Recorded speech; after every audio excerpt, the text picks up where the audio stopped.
you, I feel like I belong.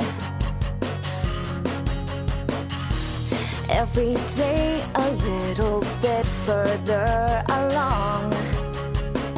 Let's make the most of every lasting memory. Here we are. Alright, we got everything connected. You and me.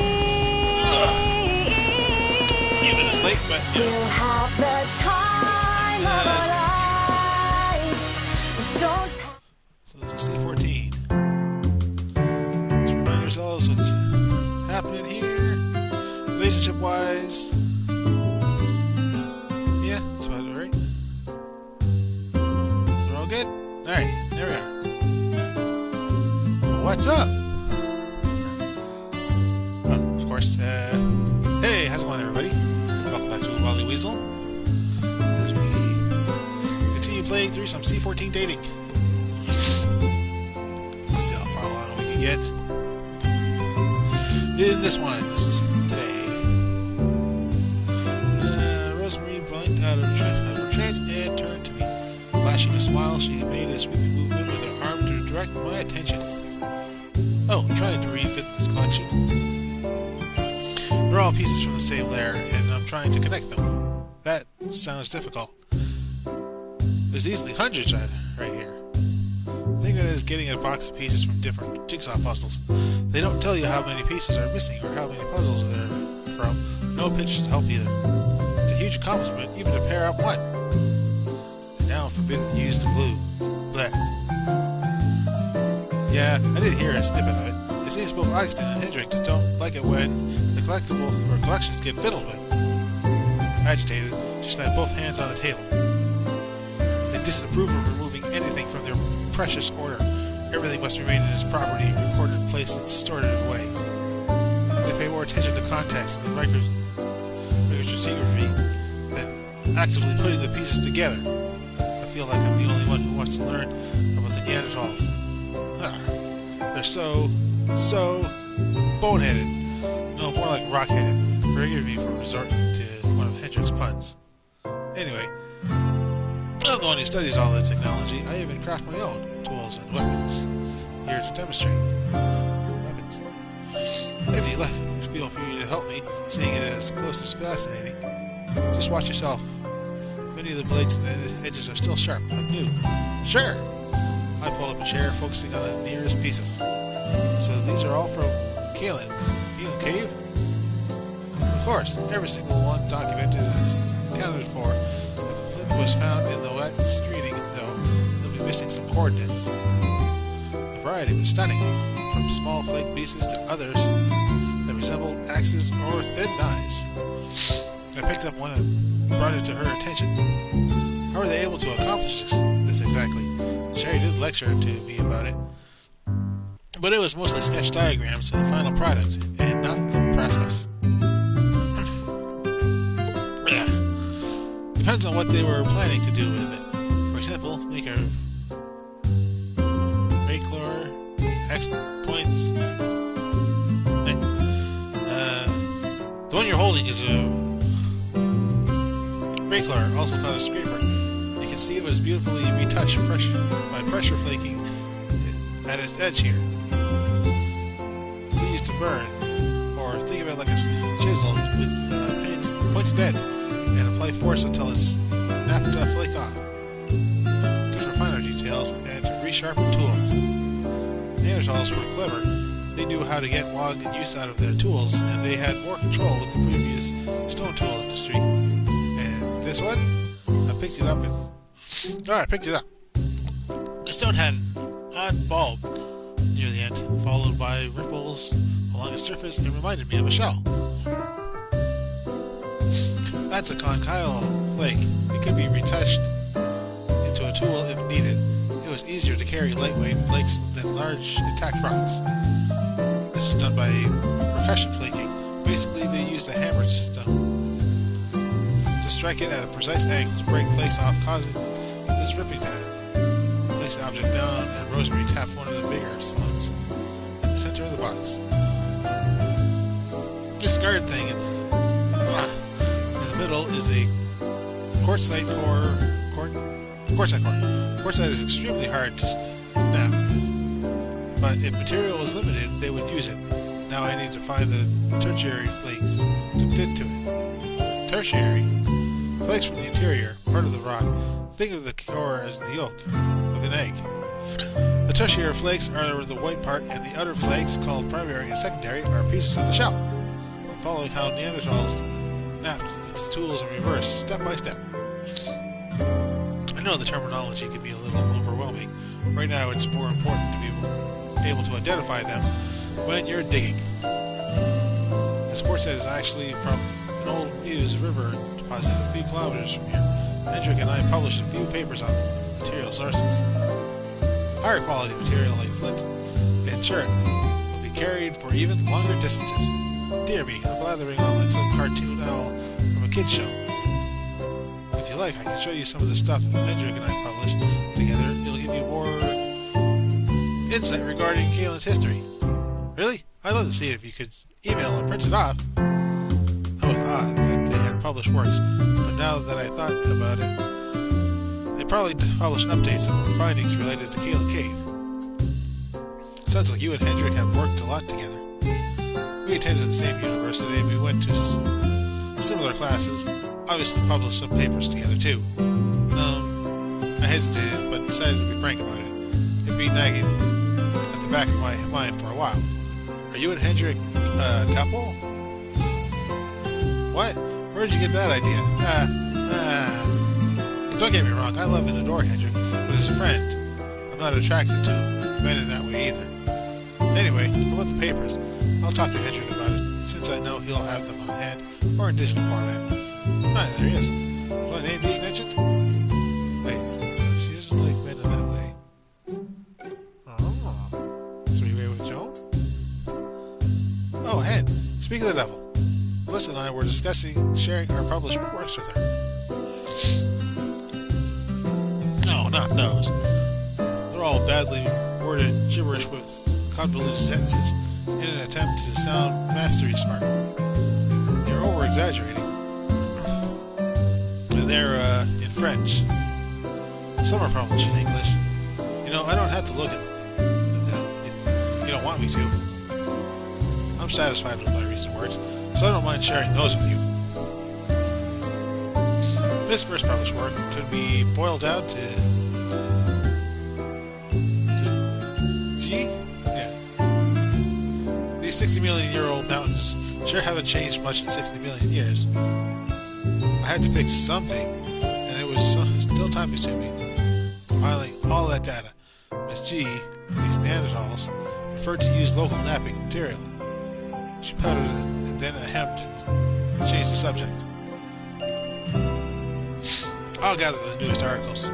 The ones written by Rosemary and me cover locations of material used for napping, while the ones I've collaborated on with my uncle explain this geography of Kalen. Sounds good. I'll give you something to read over the weekend. As she glanced at the collection on the table. I guess Rosemary finally gave you one of her spiels. I hope it made up for missing out on the presentation earlier. True, Augustine had decided to. He was eager to explain stone tools themselves, since there was only one English-speaking student present. Yeah, it was pretty interesting. Must have been since everyone left 10 minutes ago. Sherry was looking for you. What? I glanced at the wall clock. Eep, thanks for the reminder. Later, Melissa. And thanks again for the talk, Rosemary. Speaking of gabbing... failed the gabbing. Wednesday night. This evening is more festive than usual. There's a party here every night. But this is one of the liveliest I've seen yet. Oh, no. This is the last week for most of the students here. That's why they're all celebrating. What's this party in French? Faire la fête. Or you could simply say celebrate. Is faire a verb for make? Make, do, act. Basically you're saying make the party. That sounds more engaging than let's party. In English we should say let's party in English we should say let's make party from now on. You dig? It's interesting. I don't think it's going to catch on. Watch me. Let's put it like a catchphrase in mock-ups. My eyes wandered over the dance scene, which is pitiful in my eyes. There were a few casual participants, some with a beer in hand. I had a feeling if no one else joined in, it was all like sugar and tea. A shame. I hated seeing an empty dance floor. I spotted Chantal and Joan chatting away and decided to join them. Later, DeAndre. Cheers. Good. Something up. Here to say hi. Hi. Aw. Little sing-song, squeakle. Hey, Joan and Chantal, you can say that. I was waiting for the right time to dance. You should grab a partner and encourage more people to join in. True. Even if club music was not my thing, at least it kept my feet moving. Who should I ask? No. That's the girls. Joan would probably like. Let's dance with Joan. Because, Chantal can go dance with Andrew. Joan! Then Joan, would you like to dance with me? I turned to her and she went wide-eyed with glee. At first she cautiously pointed to herself. When I nodded, she smiled broadly. I want to! Yay! Chantal flashed a meaningful grin at Joan and urged her along. Have fun, you two! Yay! Joan grabbed my hand and we found an open spot where we could comfortably face each other. She did a cute shimmy forward, followed by a few shuffled steps, and I copied her movements. You're good, Joan. You're good too, Melissa. Better than I. Hey, her looks better too. You danced many times? Yeah, okay, well, I'm still working on it. More like all the time. I'm a Lindy Hopper. Lady Hopper? No, not Lady. Lindy Hopper. I swing dance. For emphasis, I swayed my arms and did a little twirl. It was silly looking, so I ended up with a bow, and Joan clapped politely. When the song picked up, we grabbed each other by each other's hands and circled around, occasionally going under our arms together. I let go and ducked under her arm. I wasn't sure how long we danced for, but we were energized and grinning from ear to ear during the whole thing. Once the party reached its conclusion, the music stopped, people tracked back to the tent area, me included. I really had a good time. It felt like forever since I last danced with a cute girl. Wait, why don't go to the tents?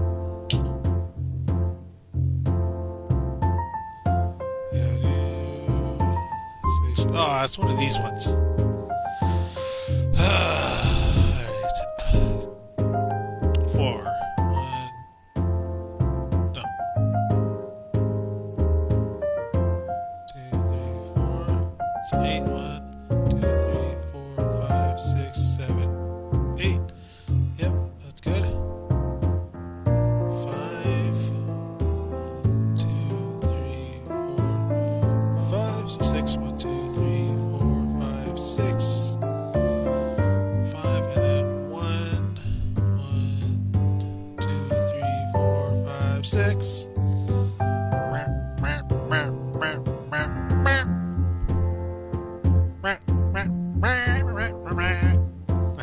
Oh wait, no, this is 2.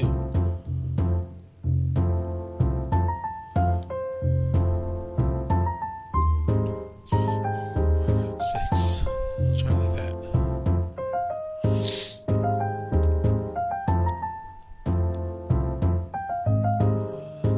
2, 3, 4. No, that's not gonna work.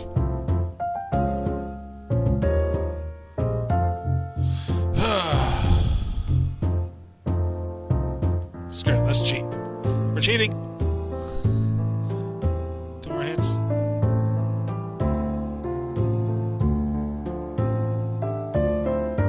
And this one, okay. 1, 2.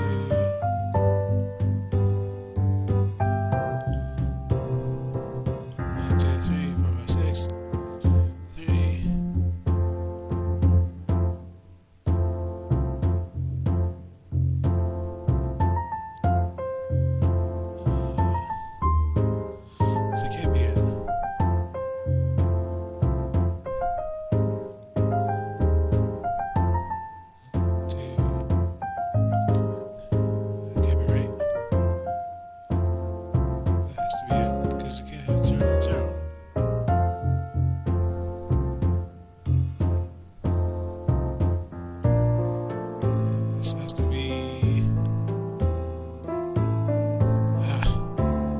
Skip, I don't care.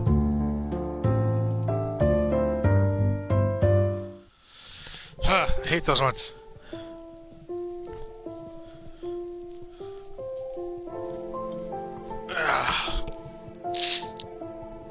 Alan's already halfway done with his square.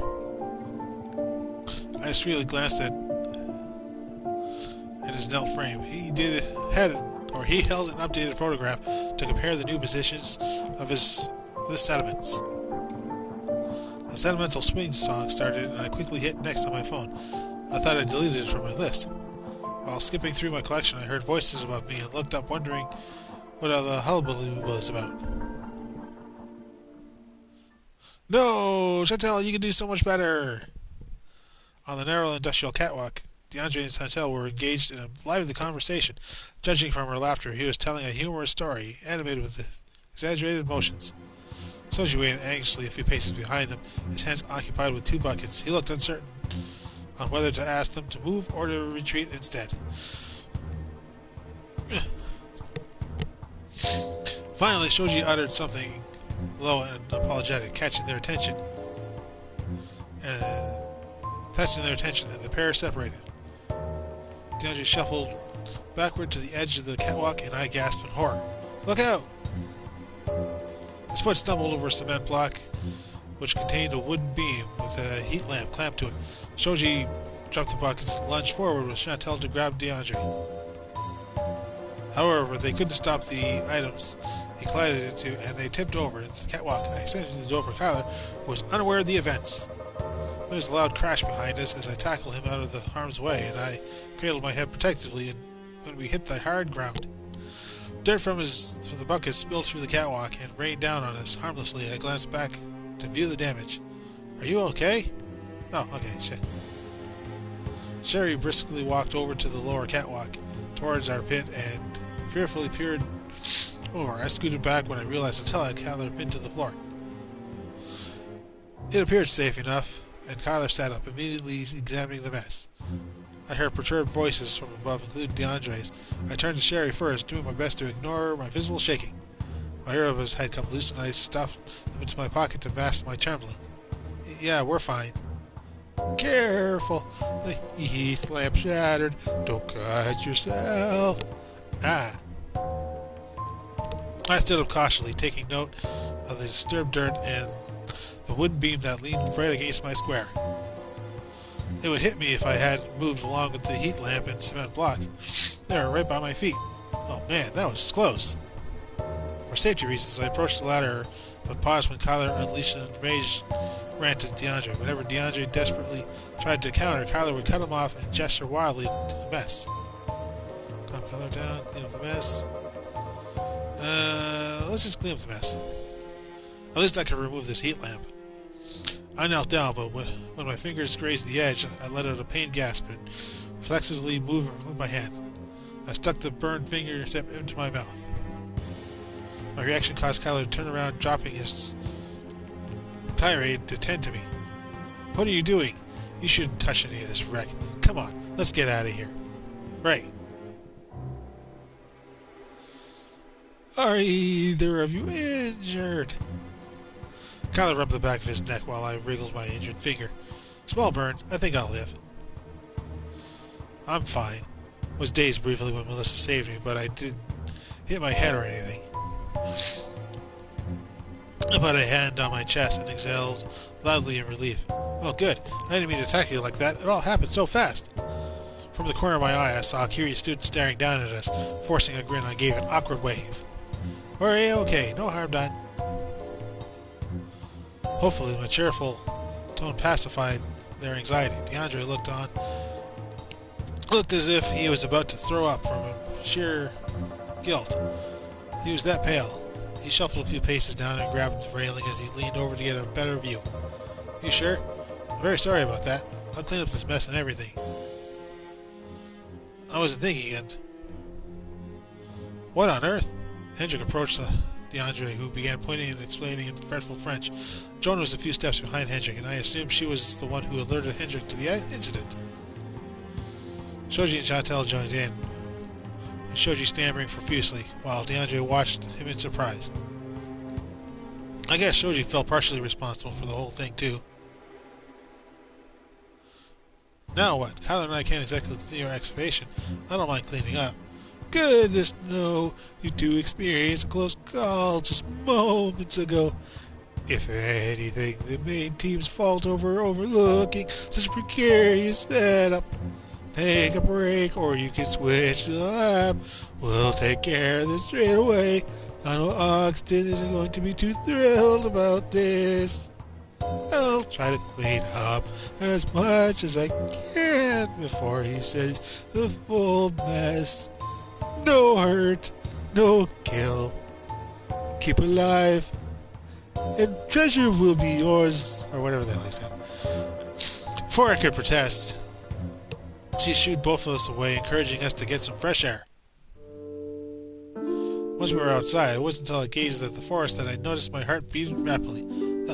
Guess that scared me more than I thought. I leaned against the wall heavily to support myself.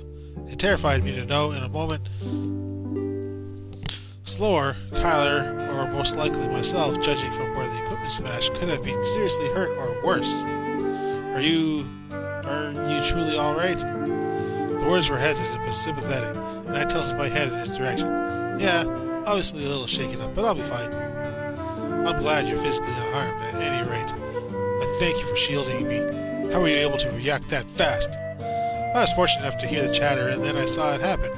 It was like a slow motion. I could see it coming, and yet I wasn't able to prevent it.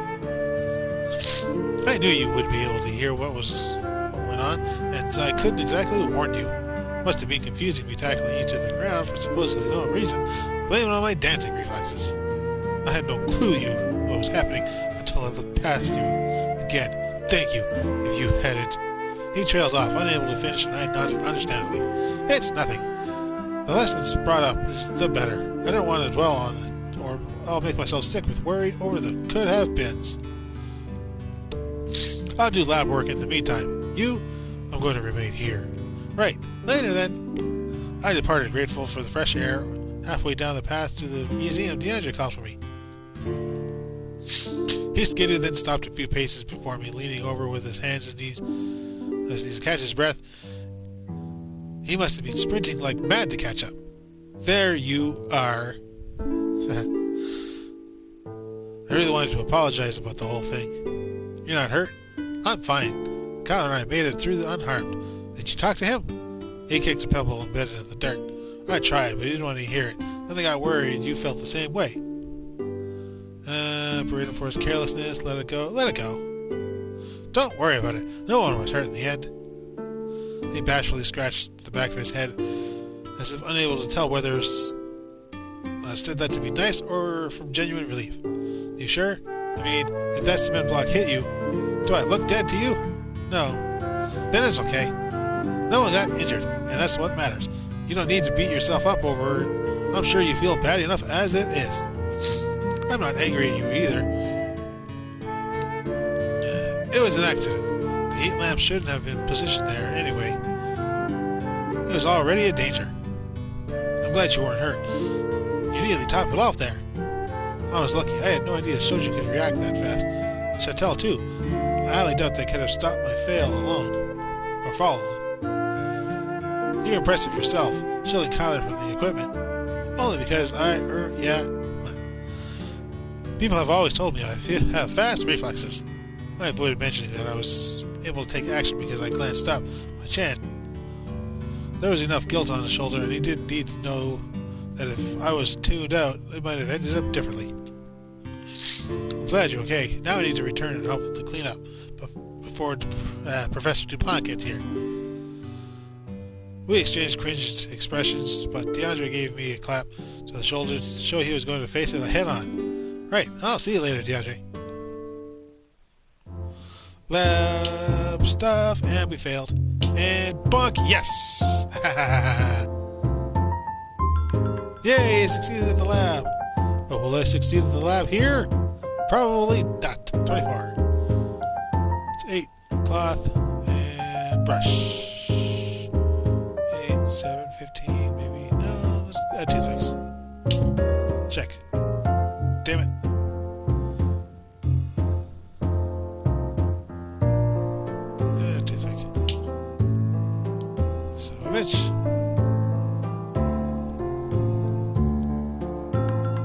Yay!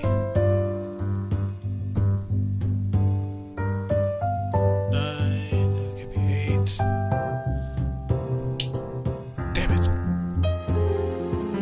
No, I did not. Yay, it succeeded in talking! Yay, it succeeded in goofing off! Uh-oh, Joan looks upset. No, Joan, Chantel. Week 4, Friday. Already? Friday night? Oh, jeez. Okay. Pasta again. What's with all the high-calorie stuff anyway? I grin as I watch Chantel shoving out a forkful of Fredo tortellini into her mouth. Took you that long to notice? Besides, it's the easiest, most inexpensive stuff to make. All you do is throw the stuff into a pot, let it boil, and use pre-made sauces. Plus, it gives you energy after all the digging and lab work. True, but variety could be nice. It's mostly chili, some type of soup, macaroni, again with the pasta. She trailed off, and we continued eating. A moment later, Chantel let out an unexpected sigh. Something up? Is it the food again? No, I feel bad about what happened to DeAndre. He was already struggling to pass the elective, and the near fall made it worse. Plus, it was kind of my fault too. I wonder if they'll fail him. Augustine can do that? Of course, our teachers aren't here. For us to pass, we need to at least perform satisfactorily. Basically, don't break stuff, don't fumble all in our document reports, and finish our square. Ow, I'm going to fail. Now that I think about it, I hardly see him in the cave at all. Our chat continued until we finished our meals. While one of the volunteers stacked the plates, my mind drifted to DeAndre. Why? Because he bonked him in the face? I really hope they don't fail him for an accident. How was he anyway? At lunch we laughed and even retold the story to the students who weren't there. Should I go find DeAndre or talk to Hendrik about it? Oh, I don't want to talk to either of them. Neither of them are Joan. Oh, but if I talk to Hendrik, it's probably going to give me more hearts there, and he's already too close to Joan. Alright, we'll talk to DeAndre. I missed him at dinner, and I didn't see him hanging out at the campfire site as usual. I walked around the museum before entering it, and there was still no sign of him. This is definitely out of the ordinary. He didn't go home. I returned to the eating area and spotted Chantel and Joan chatting. Okay, good. This is the how we want it to be. Hey, have you two seen DeAndre anywhere? I saw him walk by earlier with at Laddle? Yeah, Laddle? Spear thingy. There's a branching path off the main one that takes you to the open space. He should be there. Thanks. No, keep it, Joan. Jogged along the path to the cave. Stopping halfway once I found the little trail that led to the forest, I heard a loud grunt followed by a rustle. DeAndre walked up with a spear embedded in the haystack. With one hand, he yanked it out and returned to a further distance. Hey, DeAndre, what are you doing here? He barely glanced up in my direction before he took a wide lunge and launched the spear using a smaller rod. It missed the hay by a few feet, and he groaned disapprovingly before turning to me. Clearing my thoughts. This is about the accident? That and a bunch of other things. I'm convinced I'm going to fail this elective, which means signing up for another course in the fall. Nah. At least it's only one course. Yes, but I was hoping to finish this summer, so I could focus on my rugby career. Even if it's one course, it'll mess up my schedule, and I promised my team I could focus 110% this fall. Me and my big mouth. I didn't think I'd struggle with rocks and dirt, but here I am. Better start packing it already if I already know the result. Why don't you try again? I'm sure you'll pass now that you know how to dig into the lab work. And mess up a second time? I'm not exactly a science guy. Most of my courses have been English related. We all have our weak points. It's not easy to absorb a subject you never studied for in the span of 4 weeks. True, I might as well go for it again. I know the structure at least, and I have nothing to lose. Did you come to see how I was doing? Of course, I was worried about you, DeAndre. Thanks for caring, Mel. I'm fine. I only needed some fresh air and to take my mind off things. Actually, I only came to you because talking to you wouldn't affect my chances with Joan, but whatever, say what you want. I'll get it all sorted out. Right, good luck with it.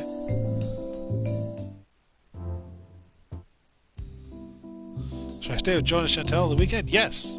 Yes! Yes! I can't wait! I yawned and sat up with the flimsy little mattress. Need to check my blood sugar. Sitting up, I grabbed my purse and took out the meter. It was then I noticed that Joan was nowhere to be seen. Chantel was at her desk scrolling through a website on her PC while writing on a sheet of paper. Morning, how are you feeling? Pretty good. If you need to use the bathroom, Joan's taking a shower right now. Chantel watched me briefly as I lifted my pajama shirt. After injecting my insulin to my abdomen, I kept the pen and tied it up. Everything all right? Yep, now I know where I'm going. To the shower. Yep, daily routine, although it works best if I eat something soon. I'll pick up some croissants by the local bakery after this then. What are you up to? Summer homework? Nah, jotting down some things I need for my cave diver certification. That's right. You like underwater archaeology. Wait, you actually excavate underwater? Yes! Yes, she does. We already went through this. This is how we're going to fix global warming. Remember, you dig your holes in the ocean bed floor? And then when global warming starts happening and the polar ice caps melt, that's where all the water goes. Balancing things out. Talked about this. She chuckled and put her PC in sleep mode. It's not as meticulous as what we're doing now, but you get used to clipboards, measuring tapes, and all that. I got to practice basic procedures at a protected wreck site in the UK over the summer. Oh, really? That sounds really awesome. Do you scuba dive often? Yes, although I need to dive more in the ocean. Right now I usually go to Brussels and practice there. They have a diving pool. You need to dive a certain amount of times in the open water before you qualify. How's the diving in California? I've had friends that practice a lot of under or water related activities, but that was surfing or snorkeling. I actually don't know much beyond the beaches, but I'm sure there'd be some amazing sights to check out. If you like, I can look into it. No need. What are the chances of me visiting the States? Still, thank you. Me visiting for mine and Joan's wedding? The constant sound of water flowing through the old pipe switched off, and Chantel straightened up. She's done, you can go ahead of me. The hot water runs out fast, and I know it's hard to get a nice hot shower in Canada. Yeah, sharing 2 showers between 30 plus students. Not easy. Thanks. How do you feel? Oh, okay, I guess you can fail at video games. Failing at email? No, you can't fail at dancing. You're a dancer. God damn it. Okay, that's my stress. Stress is at 41.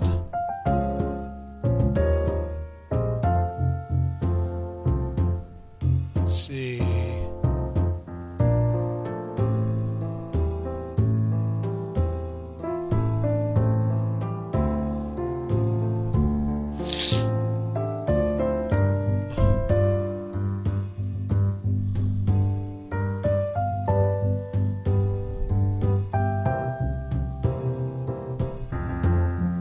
Man, everything but internet just raises my stress.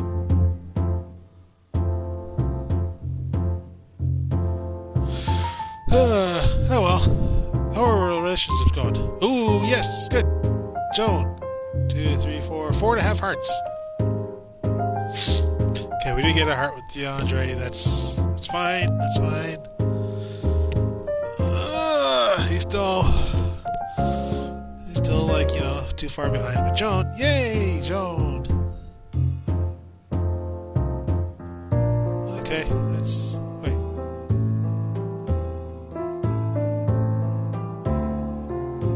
Hey, come on.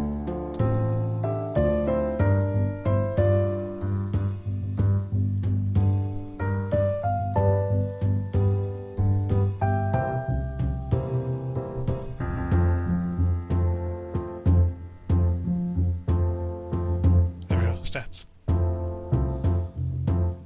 Play.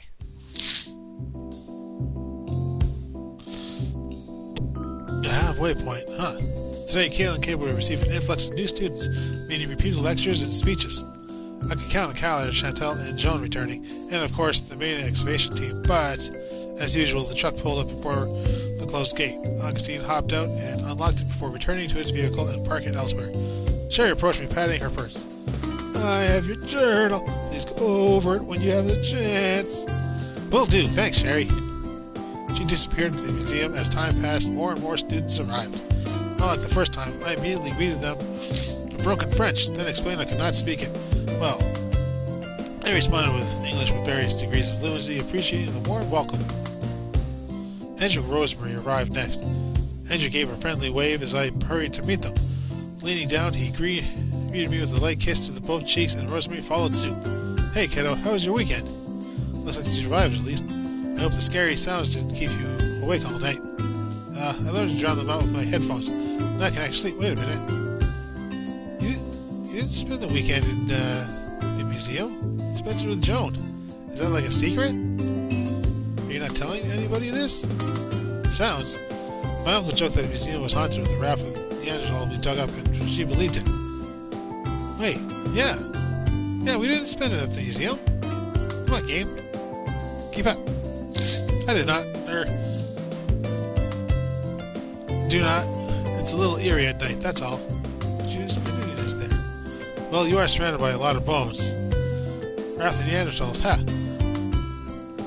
You're more likely to be haunted by the ghosts of the students who found stone tools in their wet screen. You aren't helping. We talked until Hendrik and Rosemary excused themselves to set up their equipment. It looked like everyone arrived. Even Kyler gave me a nod of acknowledgement before vanishing to the tent area.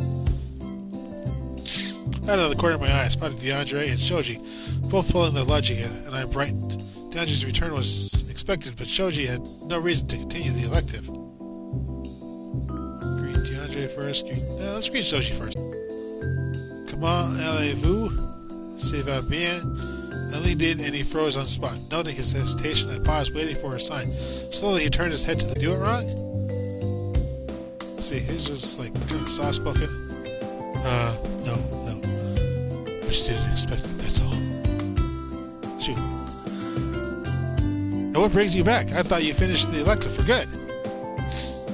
In a way, yes. I passed the elective. With a B. I thought it'd be worse. So it was a pleasant surprise. Then, I came back because it feels it's been a good experience for me. You been enjoying your free time here? I have.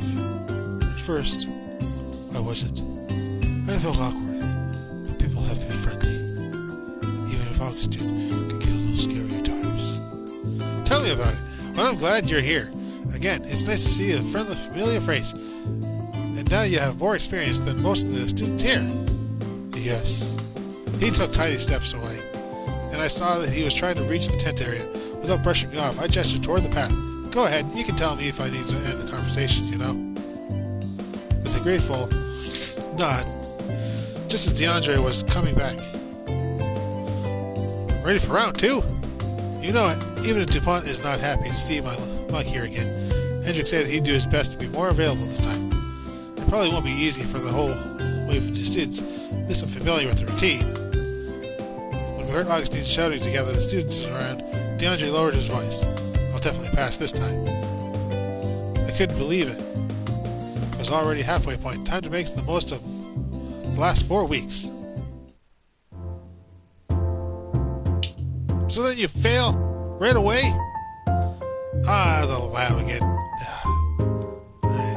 9, cloth, toothpick. Good. 15. 9. Brush. Toothpick. Good. 24. Cloth. Craft stick. Good. 25. Let's go again. Actually, let's add toothpick. Good. You did an amazing job today. Yay! Because I spent the weekend with Joan. Come on, game. You should know this by now. Mousterian. Something.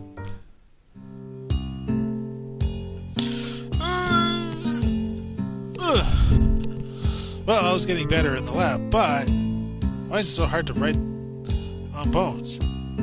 Cursing mentally, I cleaned the dip pen and then scratched its nib into the bone to remove the blotch. Careful, don't damage the bone. Ugh! I let out a defeated sigh and scratched my head. Maybe I could have Rosemary demonstrate for me again? It's just writing some letters and numbers, though. Why am I struggling so much with the final step? Maybe I need to angle the pen more? Huh? It looks like he wants to say something.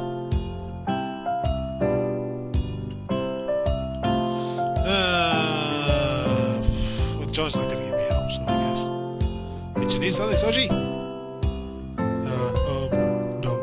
There's nothing. He hunched over his tools, leaving me confused. Okay. Alright, fair enough. Success! Yay! Oh, I failed at the cave. Why is it always gotta be these ones? No, I don't even want to... Screw it. I don't even try. Failed socializing. Failed at the internet. Failed at the lab. 18, 6, cloth. 11. Craft stick. Yay! 20. Cloth. Brush. Yay! 22. Cloth. Brush again. Yay! Decent job. What are you talking about? I did an amazing job.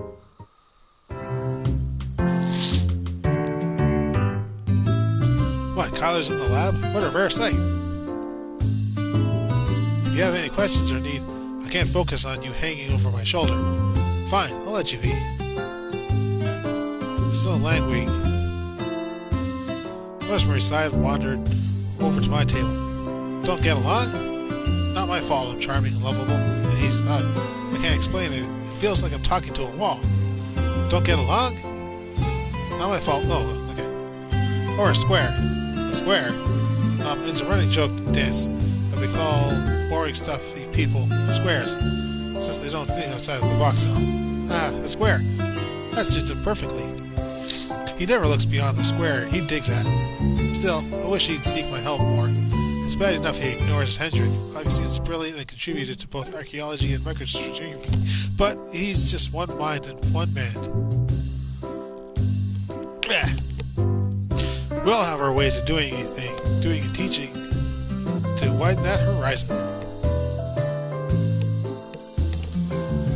I don't mind it so much. Augustine and I butt heads last when a student sticks to their preferred teacher. Are you referring to the first incident? The Burrow incident? The stalagmite incident? This is why I'm in the lab during the summer. Sounds like a whole other topic. Pretty much. Bottom line is, Kyle and I hardly speak to each other, and he never asked for my help. That's because you planted flint in his wet screen. Oh, hey, that was good. Twice. I thought he'd find it funnier the second time. You act like there was the first. He's gonna struggle when he gets into the real world. As skilled as he is, no one will take notice if he doesn't network. I see, Rosemary is trying to help him in her own way. It's also fun to tease. He does have the face that screams, please bully me. Or not. But I can see what she means. Come on, stop failing. You're supposed to not be stressed. Yay! Yay! How long have you two known each other? Chantal translated my question and Joan counted on her fingers. We were 12. Around there, I met Joan at the local swimming pool. She was crying because she dropped something in the deep end, and it was too far for her to reach. It hurt. She pointed to her head, and I knew she referred to the water pressure. So I volunteered. It took forever, but I managed to find it. What was it again? A bracelet? I think necklace? I'm not sure. Anyway, we don't see each other again until we started at the same high school together. been friends since. Aw, that's a sweet story. I'm surprised you can't remember what you... Jump, Joan. That must have been important if it made you cry. I forget object, but not Chantel's kindness. Kindness? I helped because I like the challenge. Despite our words, the two grinned fondly. I really enjoyed their little stories. Give me the easy one. 1 square. Why? 1 square game. 1 square. Do you not see me skipping these? Do you not notice me skipping? I am skipping like crazy. My trial wavered before I steeled myself and decisively cut through the sediments. My pace definitely slowed down, especially with my recent mistakes brought into light, and I sighed. I glanced at Kyler, who was unaware of my struggles, and I decided not to bug him about it. I guess I secretly hoped for someone to notice and cheer me up. Wonder if I should speak to Sherry. Oh. One of the retreating rocks came loose, and I dug underneath it. I pulled it out, careful not to make a mess. Another stone nestled below, shifted in my hand as I collected them. Assuming it was a fracture of the first rock, I tossed it into the bucket, without a second look. Before I could refocus my work, I heard someone come down the ladder. Oh, please be here for Kyler. Please be. Ah, Melissa, I want to talk to you. Sure, what about? I tried to disguise my nervousness, but my voice cracked under pressure. I am just here to observe your work. What the hell are you working on? Right now I'm excavating the 3CL and 3DR. Can you show me the boundaries? Your pitiful boundaries of rocks and sediment. Obediently, I traced the dirt line with the tip of my trowel and followed up with an explanation of how I felt the sediments ended here. Can you show me how you've got the findings? Start with that one. He gestured to a half-buried rib bone, and I nodded, wondering if he was here to critique how I did the procedure. Rulers nearly slipped out of my hand as I lined them up for recording. The rib was positioned 29 centimeters to the right and 53 centimeters away from the rear perimeter of the square. And I announced the recordings. Augustine folded his arms and stroked his chin in a methodical manner. Then what is the axis? My brain turned to mush and I stammered on the spot, trying to process my question. It's... axis...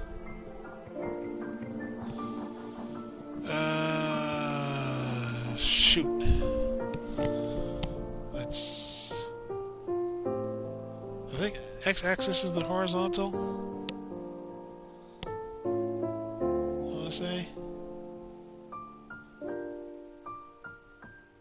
yes. So x... this? Coordinates are x29 and y53. Thank you, you're doing well. Woo! That was a total guess. Once you climbed the ladder, I slumped down and blankly stared at the square before me. What was that even about anyway? You didn't really give me any feedback. I guess it's a good thing. Did everything perfectly. I repeated that to myself and continued my work. My mood mixed with relief and confidence. After the earlier mistakes, it felt like a minor victory and a step in the right direction. Now to keep it up. And then, yay, succeeded at goofing off. And, oh no, you're supposed to fail at that. That's the one you fail at. Not that, you fail at the other thing. Okay, 22. Cloth, a toothpick. Damn it. See, I'm all distracted now because I didn't hit DeAndre in the face with the ball. 7, cloth, brush. How many force? 9, cloth, brush again. Damn it. No, I didn't. It sucked. Which makes Mika and Slate excellent examples of cleavage. Right? DeAndre rubbed the side of his head as his eyes darted from rock to rock in a tray. The entire table was covered with examples from Hendrick's collection. So that's what kept them. I guess DeAndre asked the question while he helped Hendrick carry the trays in. Gripping my own tray, I carefully placed it on top of the stack. You could peel the Mika apart like a deck of cards in geology. Cleavage is used to identify overturned beds based on the dipping.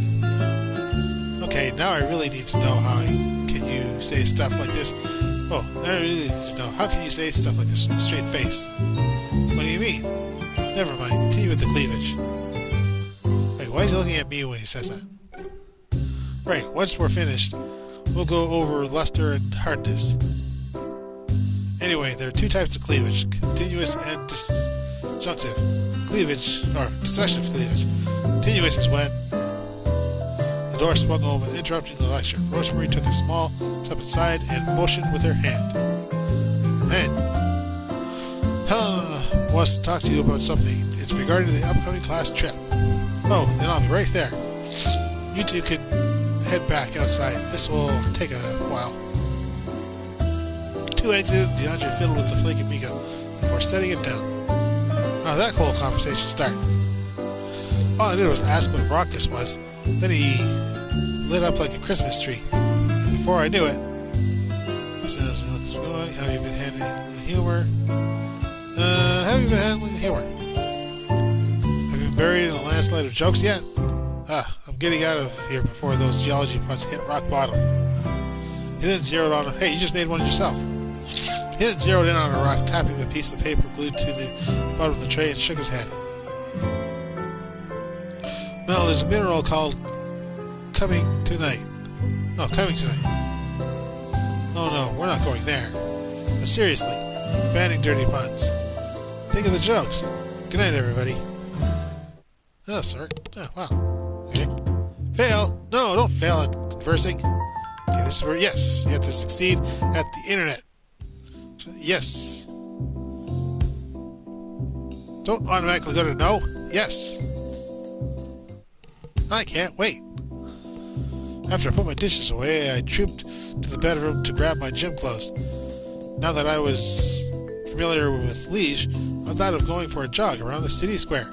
Chantal was away for family errands, and Joan was occupied with her music practice. Damn it! Oh, no, there you go. She sat on the bed with her music stand in front of her. Her fingers fluttered over the flute, but she paused when she saw me. Sorry, I didn't mean to disturb you. Why so early? Why? With Chantal not around, she felt vulnerable, and I saw her eyes starting for a translation. Why do you practice music this early? I pointed to the clock and then mimicked someone yawning and stretching, like they just woke up. After that, I positioned my hands similar to hers, holding the flute. She giggled at my performance, then carefully selected her words. Owner's gone. I can practice early. Right, this building is soundproof. Must be hard to practice when everyone lives so close together. You leaving? Actually, I sat down on the bed and brushed my hair behind my ears. I like to listen. You play very well. She blushed heavily, closing her knees together as she rested her flute on her lap. Thank you. I want to teach music. Did my presence make her that nervous? Maybe she'll feel better if I... Close your eyes. No. Don't try the flute. Don't try the flute. You're just gonna mess it up and see me all up to. Just close your eyes and listen. I seated onto the bed as my back touched the wall. After raising my arms behind my head, I closed my eyes. Go ahead. I won't stare. Okay. It took a few moments, but she resumed playing. At first, it was a simple warm-up, with the notes going up and down smoothly. After a pause, a vaguely familiar classical-sounding tune played. It was jumpy and fast, but each note was crisp. The music resonated beautifully in the tiny room. A sudden bang downstairs caused me to open my eyes, and Joan jumped in her seat. Owner's back. We exchanged a chuckle as we nearly put the flute away in the case. Her face got guilt-ridden. Even if the concert was cut short, it was lovely, Joan. You played very well. Bravo! I clapped to show I enjoyed her performance. Thank you. Although, playing it would have been like a, hey, let's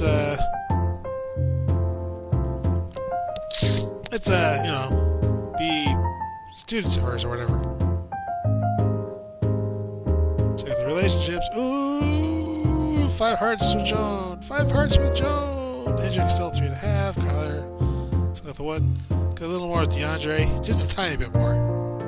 But he's way, way, way behind Joan. Yay! just as we want it, and Joe just doesn't have anything because we barely talked well. We tried. We're trying. We're giving him the chance. He just doesn't want to talk, I guess.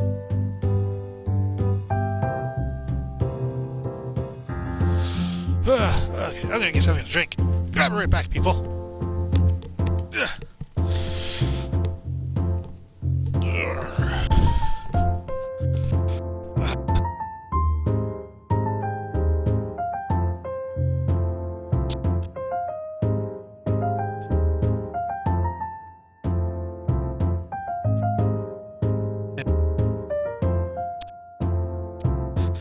Shuffle on back. Shuffle on back. Shuffle on back. Oh, yeah, there we go. There we go. Oh, wait, is this damn thing still on? What the hell, man? Why didn't you tell me? Alright, break time.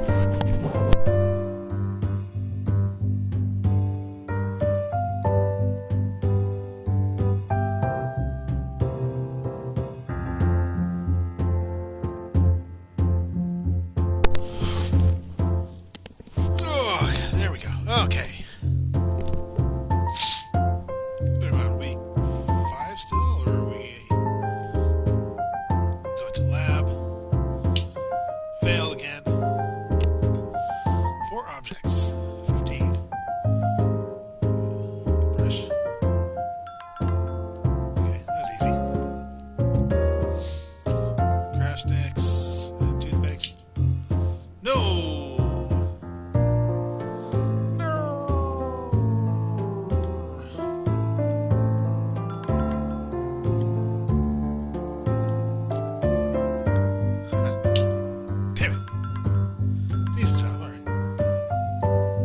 What was I thinking?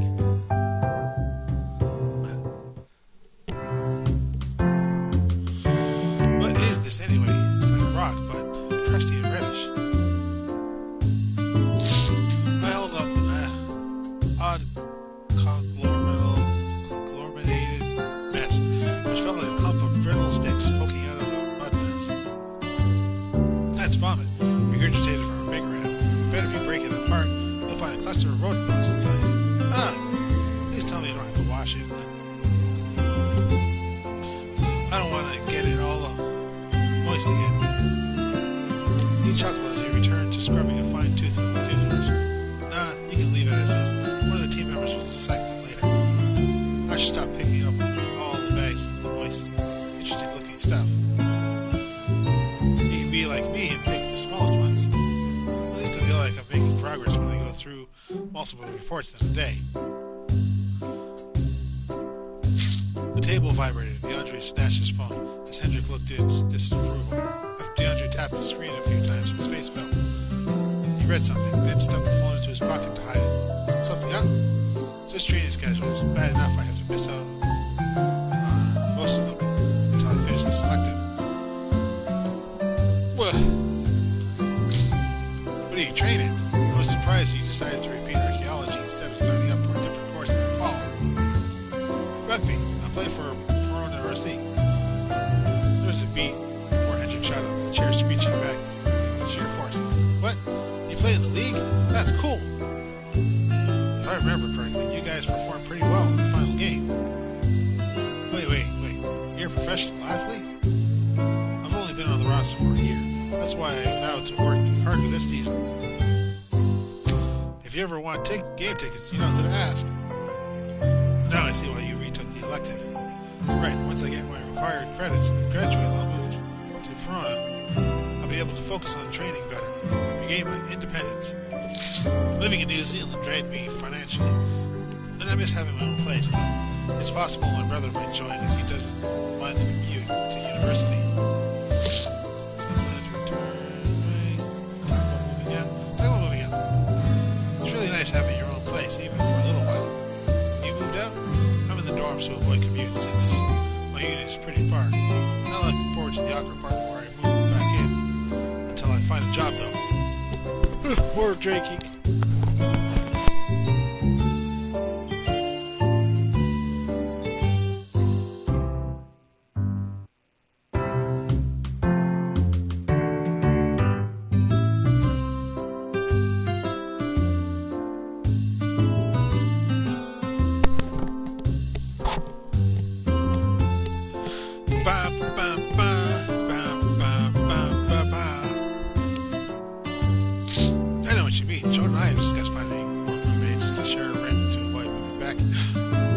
I'll do it. You're the oldest one here, Hendrik. When did you move out? Me? I moved to Germany after high school for my education. Lived in this tiny little apartment until I finished my master's and moved back here. How were you able to afford it all? All that? Did you balance a part-time job? Well, most of the German universities are state-funded. There are no tuition fees aside from your books and typical living expenses. My scholarships covered all that. Education is free? Lucky I had to get a student loan.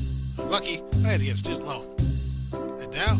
It's not much, but I live in an apartment complex a little outside Mur. I picked it mostly for a location. Does it overlook the Meuse River?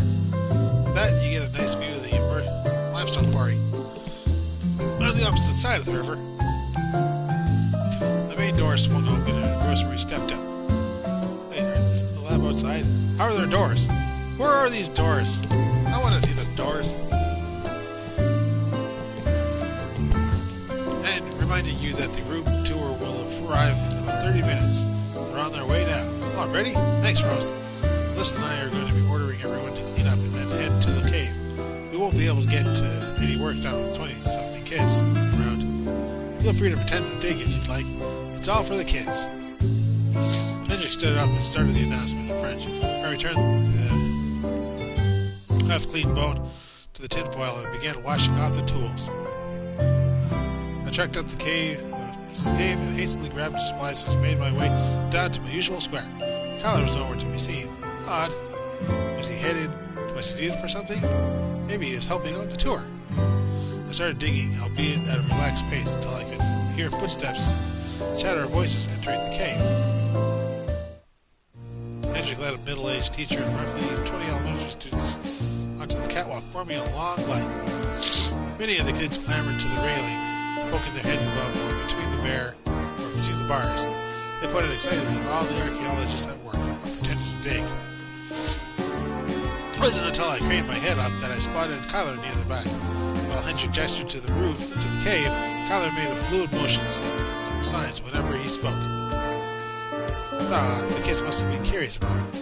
Slowly, the restless conga inched deeper, but Hendrik stopped where the railings ended. Even in French, I could tell he and the teachers gave stern safety instructions before they reverted into their learning his fun voices. During the lectures, Hendrik would pause to address any raised hands. The tour was too distracting for me to focus on work, and I observed the class instead. Hendrik gestured to some of the archaeologists, including DeAndre. Salut, je m'appelle DeAndre. The kids laughed and shouted something to DeAndre, pretending to be surprised. Once the excitement died down, Hendrik glanced in my direction. Hey, Melissa, we mentioned we had archaeologists from around the world working here, so say hi for us. Smiling widely, I waved and stood on my tiptoes to give them a better view of me. Bonjour, je ne parle pas France, I'm from America. There was a chorus of laughter, probably for my silly voice and terrible accent. Hendrik nodded happily and returned to the students. The girl next to Kyler pointed at me and mouthed something. Kyler made a few gestures with his hands, and I had sneaky suspicions it was about me somehow. While Hendrik mentioned Neanderthals, I saw DeAndre creeping behind Shoji's square, which was out of view of most of the students. He watched the group as if waiting for the perfect cue to strike. What's that idiot planning? Before Hendrik could finish his sentence, there was a loud roar followed by heavy stomping. DeAndre emerged on the catwalk, lunging in a wide stance with his arms raised above his head. The kids squealed happily in a mix of surprise and pretend fear, while Hendrik watched in bewilderment. Kyler straightened himself up, not impressed with DeAndre's antics. He unleashed a stern line of words before pointing at DeAndre accusingly. Neanderthal. Qui? The children erupted into laughter, and even Hendrik doubled over, one hand clutching his stomach as he leaned against the railing. It was DeAndre's turn to be confused, and the two started their rapid-fire banter. The teacher tried to calm everyone down since Hendrik was unable to speak. Finally, Hendrik recovered, still chuckling between breaths and emotion, with the class edging the cave.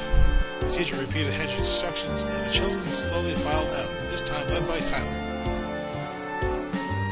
Before they completely vanished, Hendrik said something to DeAndre. DeAndre started but followed Hendrik, leaving us alone in a silent cave. Well, almost silent. Many of the students chuckled, murmuring softly as they spoke about the events that occurred. The buzz was over, and I inserted my earbuds, preparing to excavate seriously. Still, it was rather entertaining. It seemed like everyone involved with the tour was having fun, including, dare I say, Kyler too? An hour later, Kyler returned and resumed his excavation. My curiosity went over and I patted him on the shoulder. Yes? Sorry, I was wondering how it went. How did the rest of the tour go? It went really well, even with DeAndre's antics. He's good with kids, probably, because he's childish himself and kept them entertained. This year has been a truly interesting experience. Oh, in what way? I've been talking to the other students more. First you, Shoji, even DeAndre. I never expected Hendrik to ask me to help out with the tour either. It's a bit overwhelming at times. I'm not used to socializing, but I don't mind it. Even so, I think you've been doing a good job. I'm not great at explaining things, but you seem more relaxed than when we first met. It's something I have to work on, but thank you. Feeling our conversation died out, we returned to our task. He was still as diligent as ever. I'm glad he opened up a little during this excavation. And success in volunteering! Success at the cave! Don't give me... Oh, you gave me the stupid one. Stop giving me the stupid one. Alright. Take a screenshot, and we're going to skip it. See, success at the socializations. No, don't fail at that. That's the most important part. Oh, okay, well, stress isn't too bad. 34 out of 100. 4 objects, okay.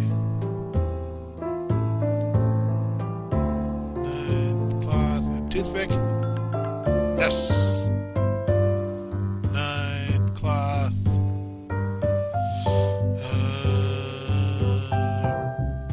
Craft stick. Damn it. Cloth and brush. Yay! Exactly this right amount. Ooh, okay. Brush. Toothpick. Yes. Yay! Amazing job.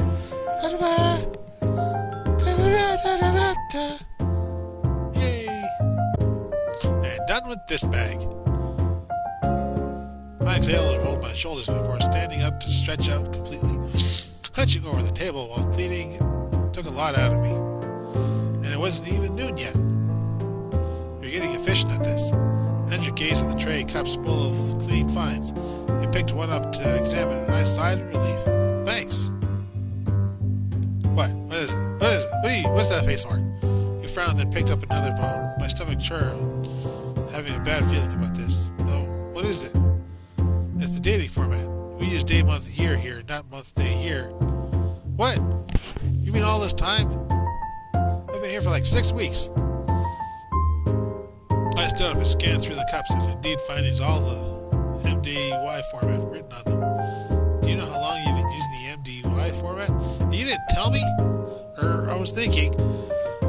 I'm so used to writing it that way. Hendrik, I'm so sorry. I can redo all this. Although that meant scratching off all the ink off, damaging the findings. Don't worry about it. I'll check the documents you've deleted. That's why everyone signs them, so we know who was responsible for holding them or handling them. Still, this sounded time-consuming, and I could tell Hendrik wasn't thrilled by the idea of fixing his students' mistakes. Rose, I'll need your help with something. Seriously, I stopped, realizing I was on the verge of panicking. Hendrik gestured to my seat, his tone gentle but assertive. It's okay, Melissa. For all we know, this is your only formatting error. We're double-checking to make sure. Okay. I watched Hendrik approach Rose, both of their expressions serious as they discussed the problem. I had no idea the format was so important. I lowered my head and continued working while making sure I didn't repeat the mix-up. It was only when people started cleaning up their stations that I realized it was almost lunchtime. Maybe some food would calm me down.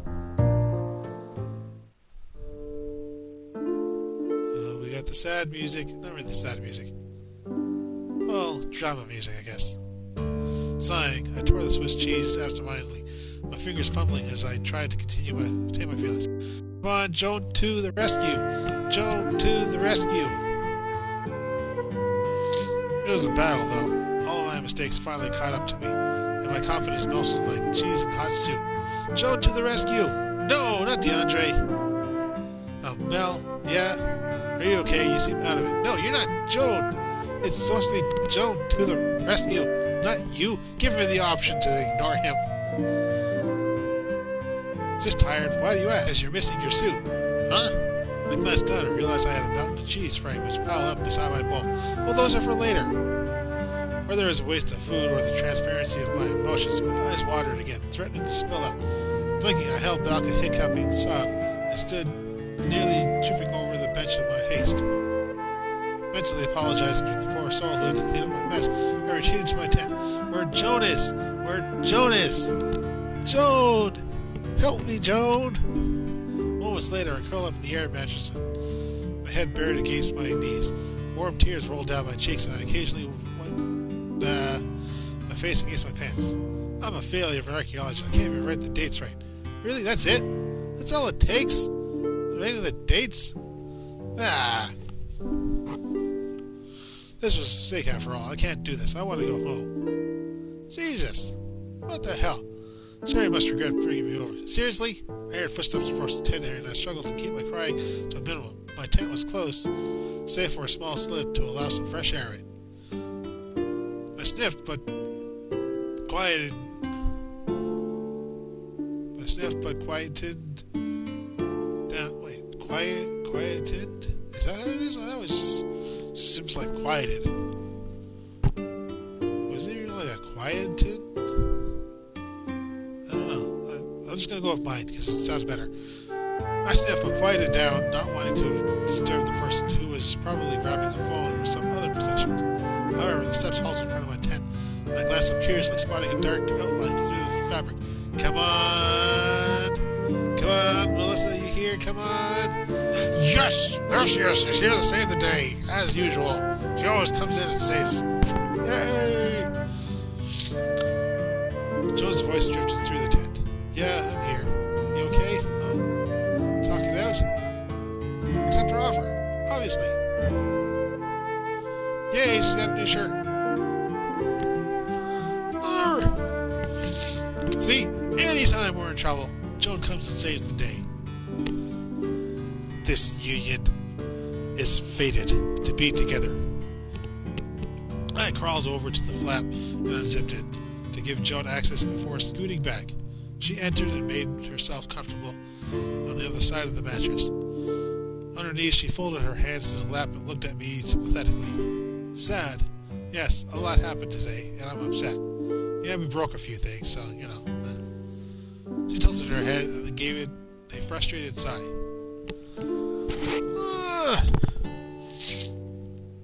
She pulled out her phone and opened the translator.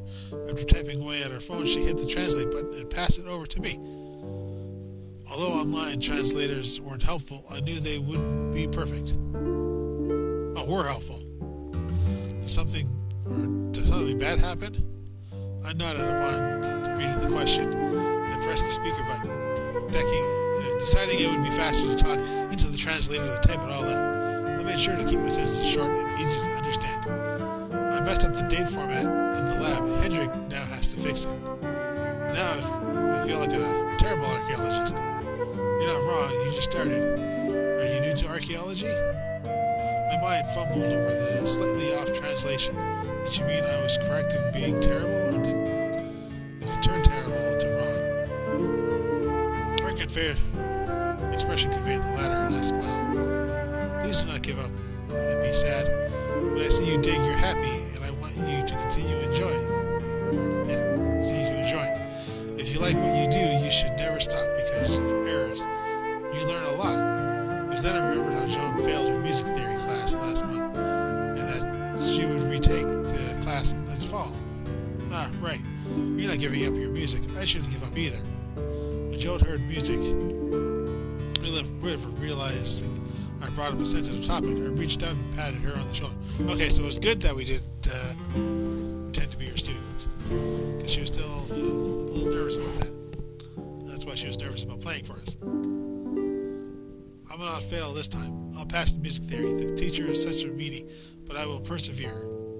She dabbed her thumb against her chest, then poked at my sternum with a firm finger. Promise me that you will pass archaeology and I will spend my music. And we will pursue our dreams together. I stared at the phone screen for a few moments, letting it sink in. My face relaxed and Joan watched my expression carefully. You okay? I placed the phone down, not needing to use it to express something this simple now. Yes, I'm okay. Merci beaucoup, Joan. She happily squealed, threw her arms around me, and I nearly staggered from the momentum. Patted her back, repeating my words. We remained in the embrace for a few minutes until she reluctantly parted from me. She smiled sweetly and grabbed her phone. You coming? I fainted yawned to show her that I wanted to remain in the tent a little longer, and she nodded understandingly. Once we exchanged goodbyes, she departed, leaving me alone with my thoughts again. However, I didn't feel as depressed as before she visited. Despite the language barrier, I was moved by Joan's concern and cheering me up. Her cheering up. No, not everything I needed. Words. I was still a little sore over the lab incident, but it was too early for me to give up and declare archaeology was the wrong path for me. Exactly. And failing. Don't fail at talking.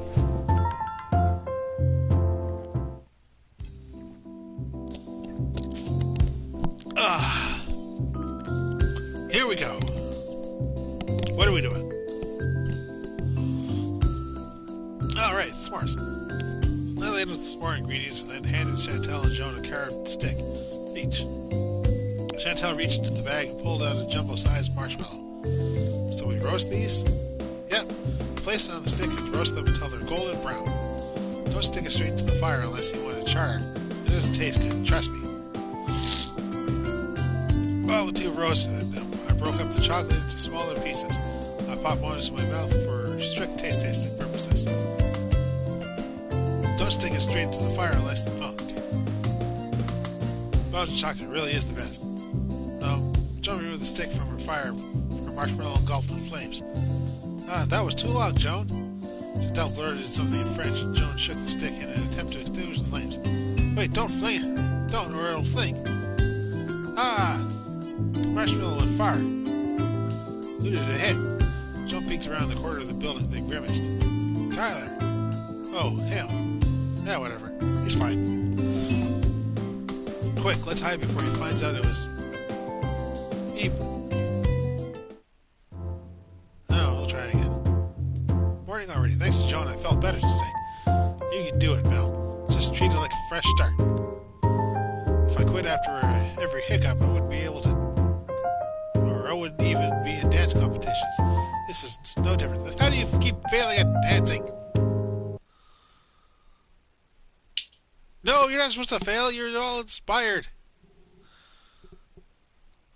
Stop giving me the big ones. No, screw it.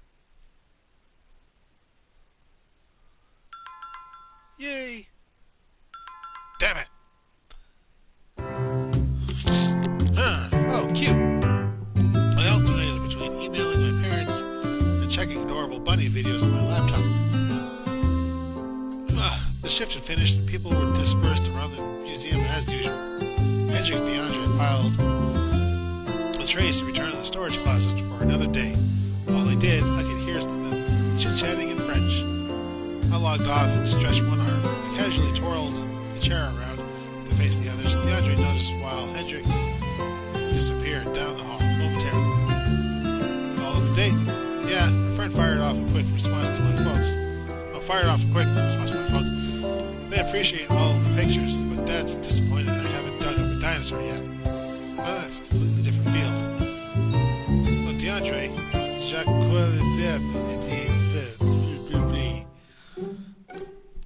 sorry, I was going to mention. Before I forget again that we received our drawings and thank you letters from the elementary school. Oh, really? How sweet of them. Very. They wrote down their favorite events during the whole tour. The guess what got mentioned the most? Here. Grabbing a stack of papers, Hendrik spread them out like a deck of cards. He tapped one of the drawings, and DeAndre and I ruffled through them, while Hendrik translated some of the sentences. One paper caught my eye. It showed a crude humanoid shape with fangs, outstretched arms, and yellow lines all over the face. Come on, I'm not that hairy. Got the goatee all wrong, too. Despite the complaints, DeAndre chuckled and stroked his chin. I don't know, I think it's pretty accurate, DeAndre. Too tall. Hendrik burst out laughing, and DeAndre rolled his eyes. Sighing, Hendrik gave a tiny shrug. I wish I was the one who came up with that. While they chatted, one picture caught my eye. Someone drew Kyler? This, I think, this is Kyler. I tapped the drawing with the green and purple stick figure. Ah, yes, Kyler seemed to have enjoyed himself. And he helped the kids a great deal. Kyler's actually a decent guy when he doesn't act like there's stalactite stuck up his arse. DeAndre language. I'm sorry, stalagmite. It says stalagmite. Since stalagmites rise from the floor, they make more sense than us. No, it's stalactite. DeAndre chuckled at his own display of knowledge, and Hendrik let it slide as he collected the papers. Anyway, thanks for helping me, DeAndre. Later, Hendrik, Mel. DeAndre laughed. Hendrik returned the class letters to the corner of the table. Noticing me lingering, Hendrik glanced up. Need something? Oh, I was wondering where Kyler was since we mentioned him. He's usually upstairs reading or in his tent, but I haven't seen him. I think he's still in the cave. What? But isn't it all locked up and stuff? This time, yes. However, Augustin made an exception. Kyler's currently scouting the cave's interior, since we plan to put up some displays for visitors during the festival next week. Festival? An open event that anyone can join. There'll be more details next Monday, since we'll be needing everyone's help on this one. Sounds fun. He gave me Kyler more responsibilities lately, or he has done this before. Well, since he helped during the tour, he's proved himself capable outside of the excavation lab activities. I thought it wouldn't hurt. Glad things are sorted out between you two. Same here. Not sure why this year is different from the previous ones, but I'm grateful we're on friendlier terms. Let's stay like that. Anyway, I'll see you around. Later, Melissa. I closed the lab door, then noticed something on my right. On the widest spot of the floor, there was a long sheet of white construction paper spread out. Was someone drawing? I turned the corner and, careful of the glass displays, saw at the end of the white paper. Shoji down to it with his art book, with art book open beside him. Hey, planning to draw something? He glanced up and startled, then relaxed when he realized it was me. I crouched down on the other side of the paper. Yeah, one of the cardboard displays says it started incorrectly. There's the Neanderthal cutout that used to attract visitors during the festival. The receptionist ordered a new one, but it won't arrive in time. I already talked to Professor Dupont and Hendrik about it. Afterwards, I spoke to Hendrik. He said it could make a temporary replacement. It won't be anything amazing, and it would be unfit to post a paper. But I thought it could help out a bit. I probably won't be able to do much during the actual event. That was really thoughtful of you. How long will it take? I'll have plenty of free time. I think if I can get the majority of it done, the line done for one day, I'll complete it for the festival. It's all the fruit. Picking up a pencil, he crawled outward and started making light marks on the paper. He returned to the art book, which was a graphic novel with Neanderthals. Why don't you have someone lie down so you can just outline them? Oh, that could work. A rough outline could help. Now the question was, who to volunteer for the task? Volunteer Shoji, grab DeAndre, volunteer Joan. Volunteer Joan! Volunteer Joan. Oh, I know who'd be first for the outline. I'm kind of on the short side. Shoji simply gave a blank stare as I briskly walked off the building. I found Joan easily. She sat in her open tent, poring over a thick textbook with her instrument case cradled in her lap. Joan, I need you for a moment. Huh? We want to trace you. I held up a spread hand, and my pointer finger traveled up and down its digits, quickly demonstrate the activity. Draw. Draw you. Draw me? I'm on the other actions in the air, and Joan's face lit up. Excitedly, she set her items aside and closed the tent. Her eagerness surprised me, and I helpfully led her back to the museum. Shoji, we got a volunteer, and she's more than willing to help. Oh, thank you. Before Shoji could instruct Joan, a tune admitted beside him. He glanced at the phone display before standing up. Sorry. Take this. Select the word for the He repeated the Joan in French, then vanished into the back room. Joan shot me a baffled glance before surveying the art supplies. I'm not sure how long Shoji would take. I guess I can do it. Here, lie down. I announced and patted the paper for her clarification. Hesitantly, Joan crawled over and rolled onto her back. Even if she didn't completely understand the purpose, she understood the task. Thank you, Joan. And then I fell on top of her. Because this is a comedy. If it's a cutout trying to attract visitors, I guess they'd wave? I raised my arm next to my head and Joan mimicked, obediently getting into the role. That's right. Oh, baby. Perfect. See that, man? Okay. I scooted to her side and positioned the pencil next to her tiny hip. She maintained a grin as I traced around her frame. Why did this task make her so happy? I pondered on that while I finished the outline. Voila! All done. Joan rolled off the paper and sat next to it, watching me expectantly. Watching the anticipation. Done? Finished? Fit? I flipped my hands horizontally at her message. Her face fell as she stared down at the paper.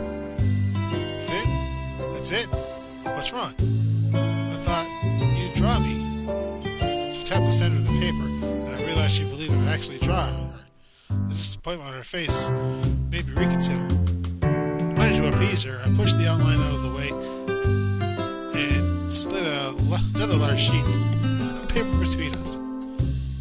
I can't draw, but I'll do my best. I'm already regretting my decision. My pencil wavered slightly until it made its first contact with the paper. Now that I dedicated myself to this, I sketched, attempting to draw Joan's face. Embarrassed, I leaned over to block Joan's view, using my other arm as a shield. With a nervous ta-da, I straightened out my posture to give Joan a clear view of my masterpiece. Wait a second, kid, please. What? See, it's you. No, it's not me. She pouted and pointed at her freckles. Okay, maybe I did go a little overboard. Grabbing a pencil. Hiccups. Grabbing a pencil, she started drawing next to mine. She had more skill, but my mouth dropped in horror when the details emerged. My hair isn't unruly, and I'm not that short. Instead, petite. Not petite. Not petite. She patted my head, which messed up my hair as a result, and grinned teasingly. Fine. Encore. I tried again, hoping to make a flattering portrait this time. Well, Joan did the same. We were so absorbed in our task that we didn't notice that Shoji had already returned, watching us curiously. What are you doing? Trying to sketch each other. Joan and I stood up, holding a large sheet of paper proudly between us, causing Shoji to burst out laughing. My eyes met Joan's and we giggled as well. Oh, we finished the outline. Don't worry, we didn't make a Picasso out of it. Oh, thank you. That'll come. No problem. I look forward to the finished product. Joan and I exited the museum and I glanced at the scribbled paper. Carefully, I tore it in half and presented my sketches to her. Here. Merci. It was fun. It was. Let's do this again sometime. Encore. Oui. Yay, success at the lab.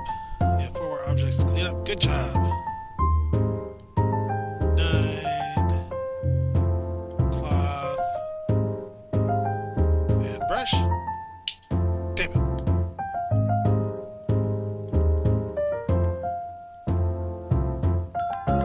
Yay.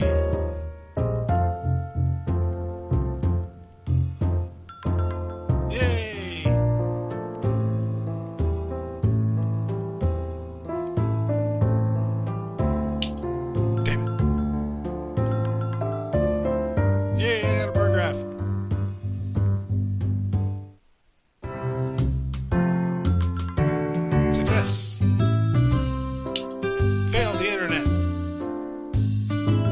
Success in dancing. Success in emailing. Oh well.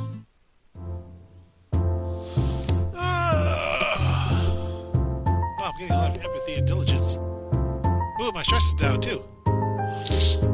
That's very good. Very good indeed. Relationships. Holy hell.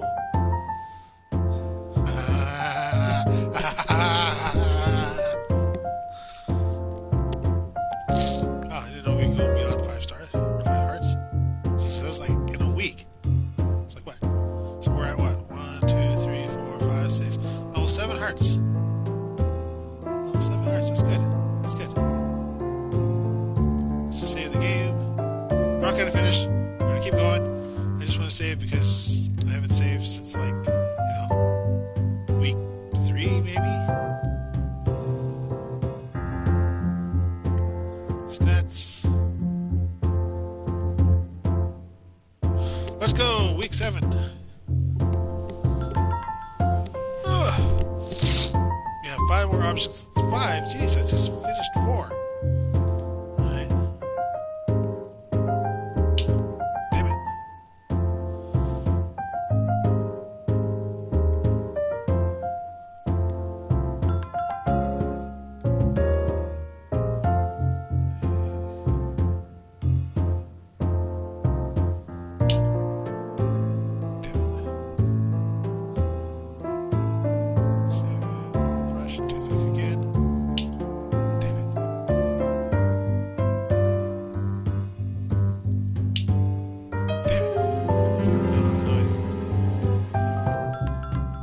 Succeeded volunteering at least.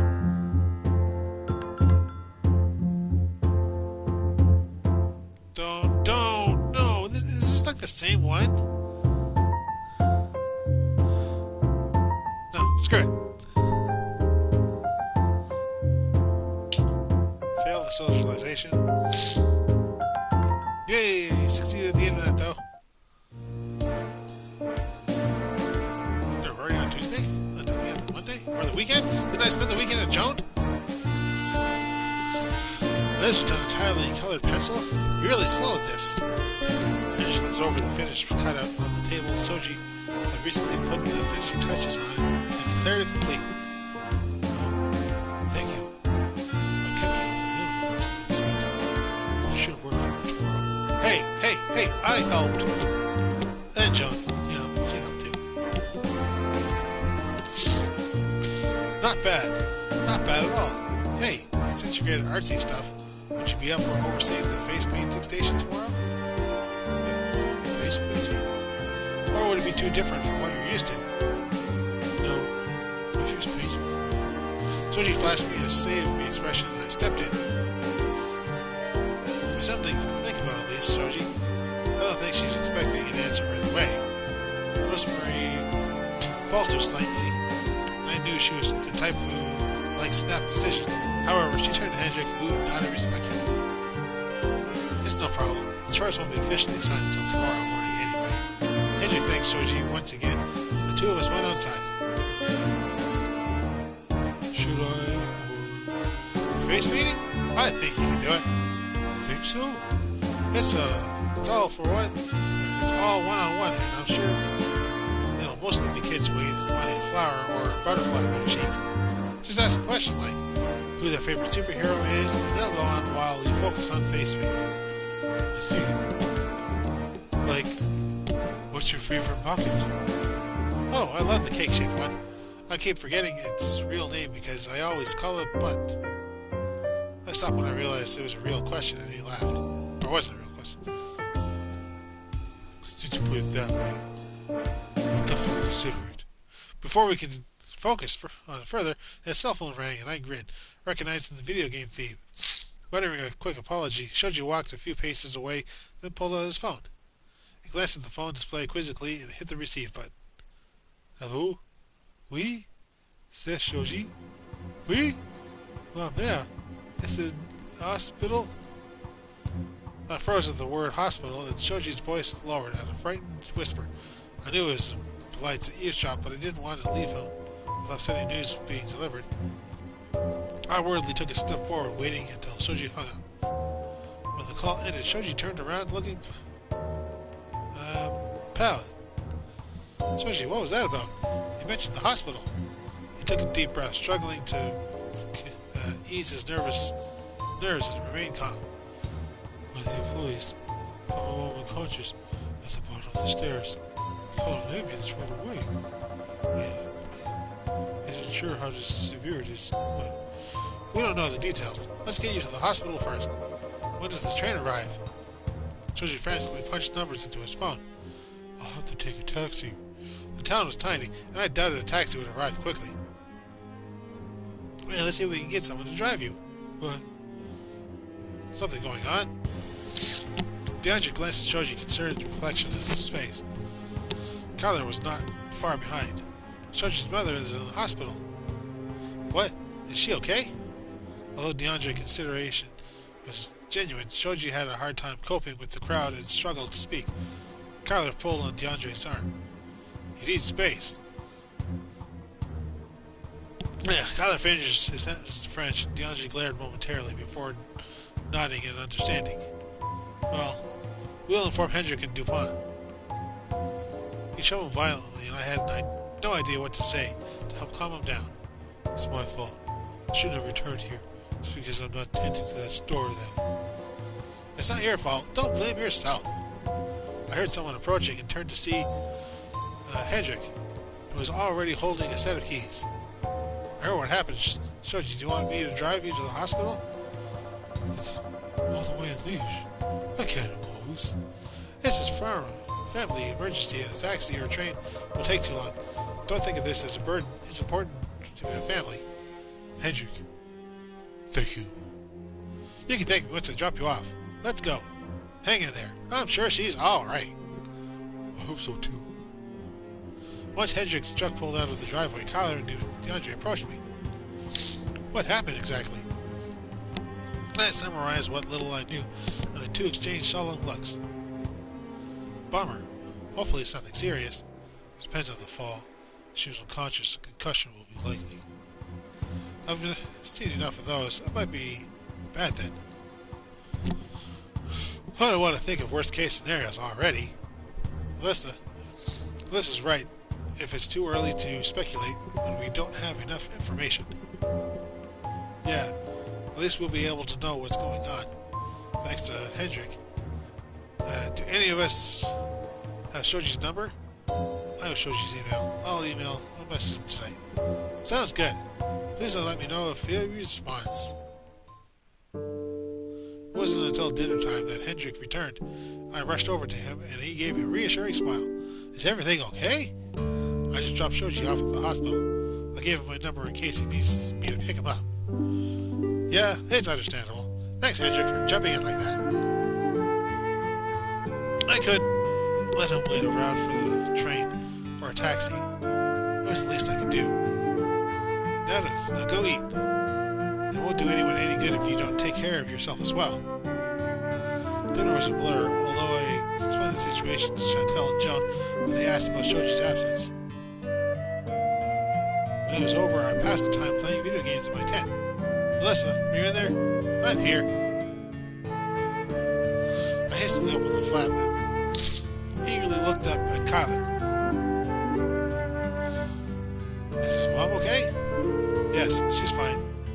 She hurt her heel bad and it was a minor concussion, but she'll make a full recovery. Shoji will return late, but he'll be here for the festival. Not staying the night or anything? I think he wanted to, but his mom can be persuasive, from what it sounds like. It's the first time being away from home this long, so she feels it's good for him. Heh, sounds like those two are complete opposites. Thanks for telling me. I'm glad it wasn't serious. He nodded after he departed. I sank back into my bed and glad my worries were put to rest.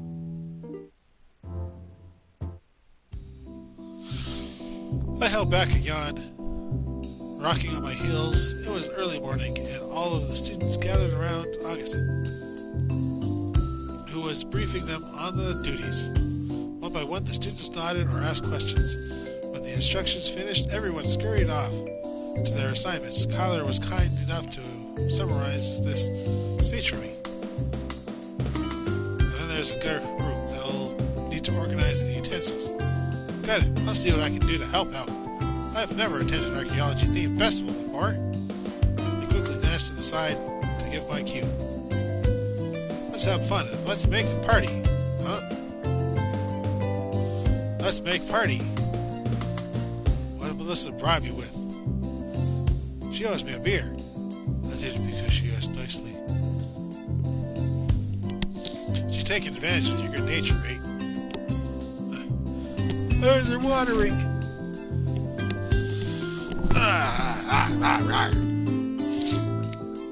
He had to stand firm around pushy people like her. I gave him a shove. I'm not pushy.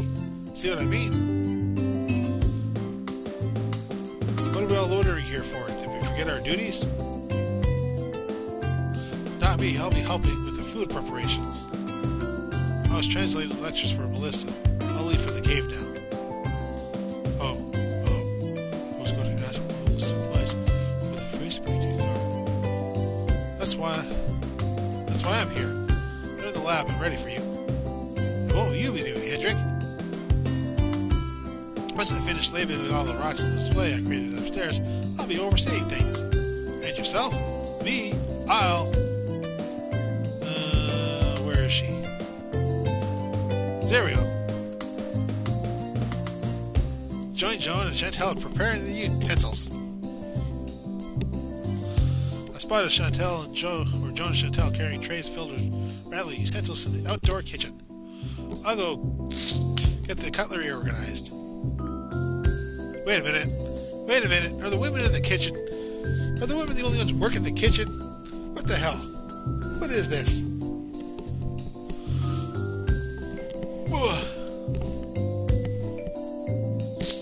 Now that everyone had their assigned roles, I headed on over, giving the girls a friendly wave as I approached.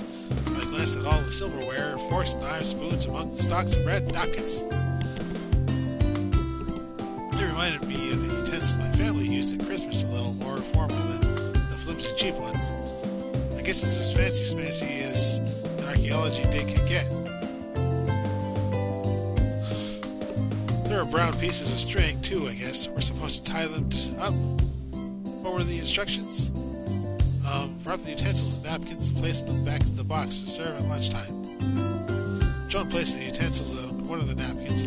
After fiddling with the position, unsure of how to proceed, she finally rolled it up like a yoga mat. She glanced at Chantel and myself for feedback, detecting something was off. I chortled and stepped between them, unraveling Joan's work. Here, you're supposed to place the napkin down like a diamond and put the utensils upside down first, 1/3 of the way in. The tune oohed and nodded my simple handiwork, and Chantel emulated my movements. When we finished wrapping a set, Joan tied a little ribbon around it to keep it snug and placed it in the bin. Are you girls busy? You need a few people to haul folded tables from the back room. Oh, so now we're doing manual labor? What is this place? The Middle Ages? They're a little cumbersome, though. Chantel flexed an arm. Leave it to me. I'm stronger than I look.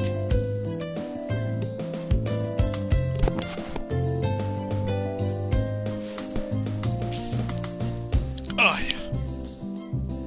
Also, I need some volunteers to collect ivy to decorate the tables in my napping station. I raised a hand eagerly. Already that sounded more interesting than wrapping utensils. I will go.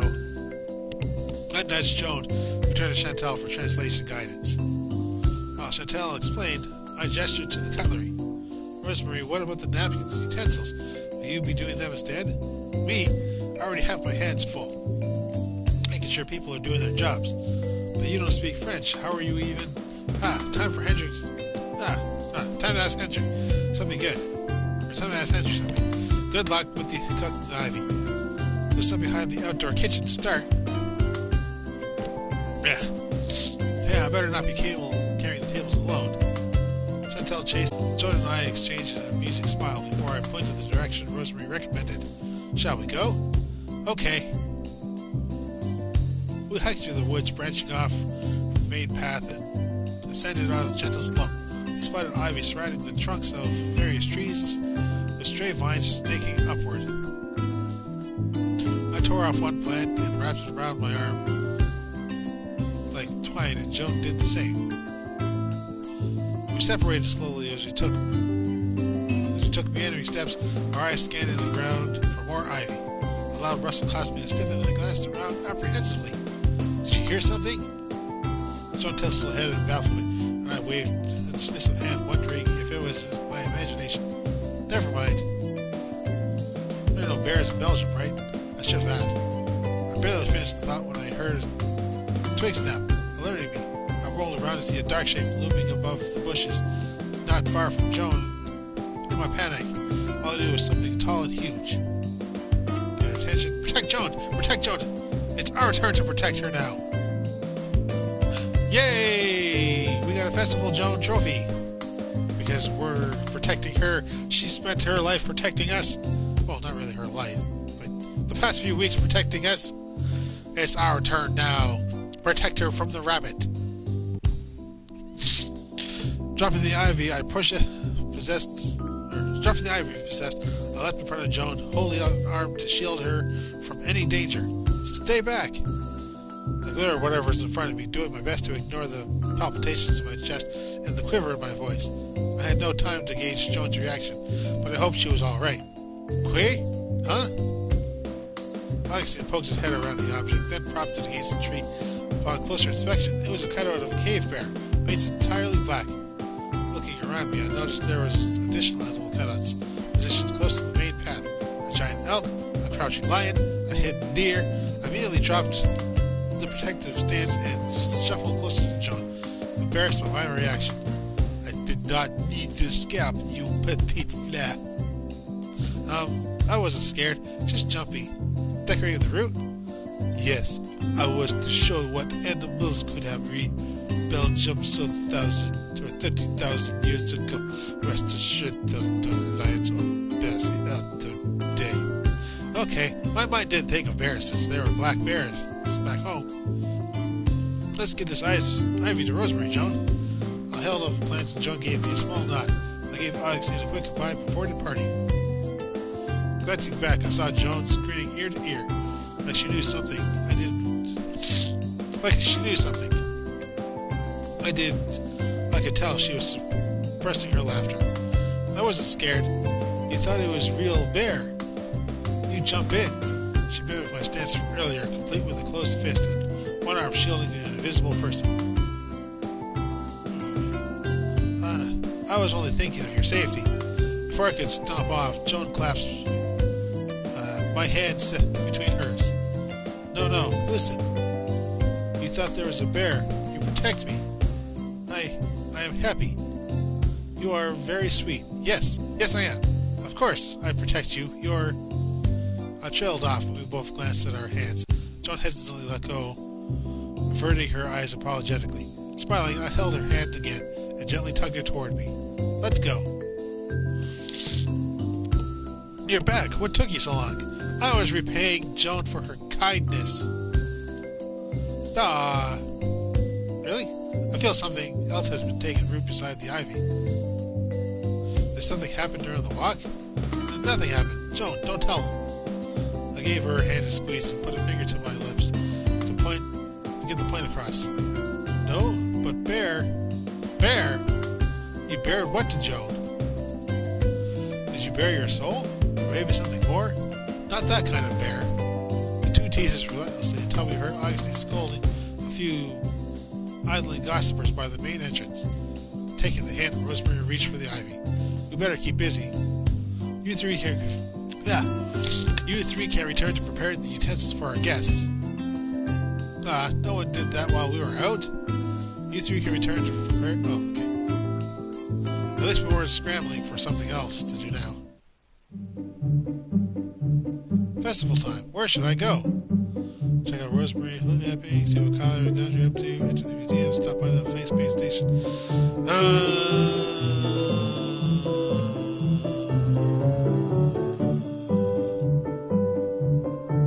Check out Rosemary. Since there was a crowd watching Rosemary, I decided to join and see what snapped. Her entire demonstration was marked off with a circle of rocks to keep people at a safe distance. Rosemary Festival CG. Okay, so this is stuff for our gallery. Let's check that out. Sitting on a chair, she had a tanned animal skin placed over her leg to protect herself from debris. She held a smooth obsidian cobble in one hand and a hammer stone in the other. Shoot, we can't just make that disappear, can we? No, we can't. There we go. Alright, there's the picture. Let's see the animal skin. Okay, very nice, very nice, very nice. However, the obsidian was already exposed, revealing the dark inner material, while a pile of flakes were scattered on another animal skin around her feet. Narrowing her eyes in concentration, Rosemary tilted the cobble and placed a precise strike near its edge. Multiple flakes slid off, revealing curved surfaces. A jutting edge emerged from the obsidian with softer strikes. She braided the edge to give it a polished look. After a final delicate tap, she adjusted the hammerstone in her hand that made one hard strike against the platform. For an activity that involved rock hitting a rock to create tools, there was an art to it, and every strike Rosemary had thought behind it. Bigger shards rained down, and she held an elongated one up, which had a point completed. Once this pile had grown, she handed them out to anyone interested in a little souvenir. When it was my turn, I stepped in. What did you think? Did you enjoy it? I thought that was neat. I can see where you get this whole into the mind of the Neanderthal angle while you were emulating how they napped.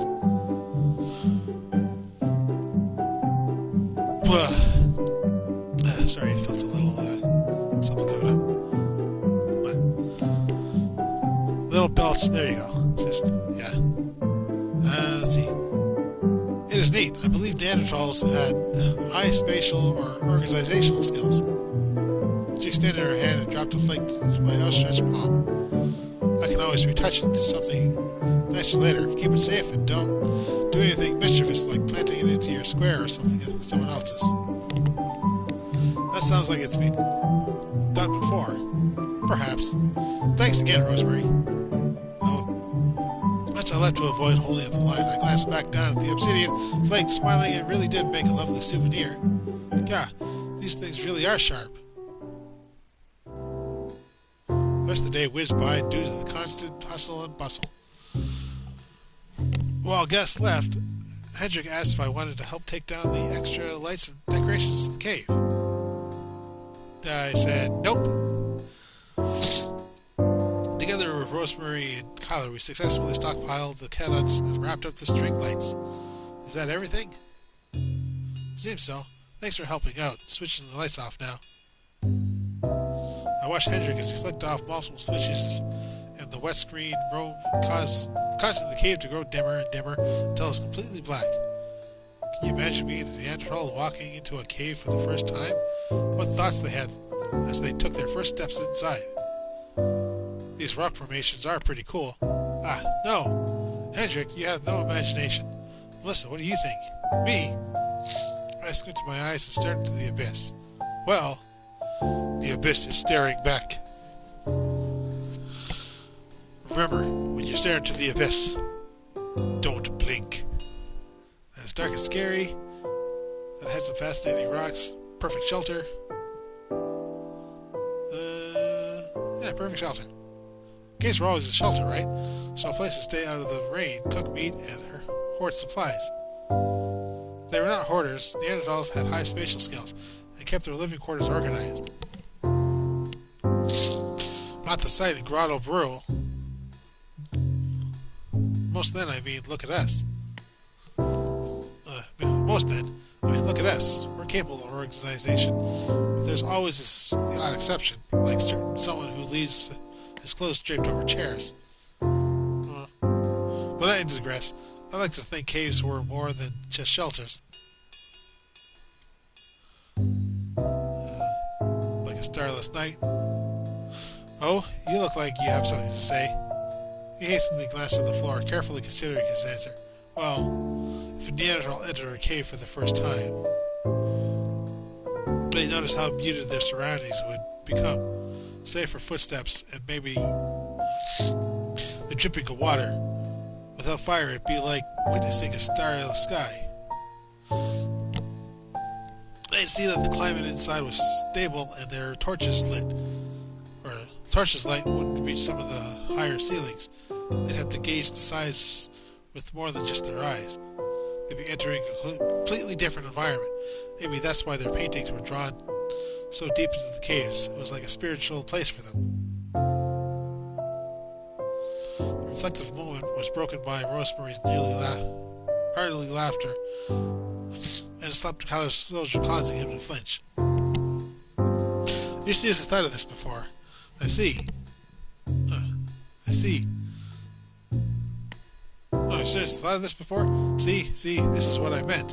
Imagination. And admit, Kyler, I always thought you were a total bore. What's the term you once used, Melissa? Square? Yes, a square. If I'd known you had a creative side, I would have made a bigger effort to talk to you.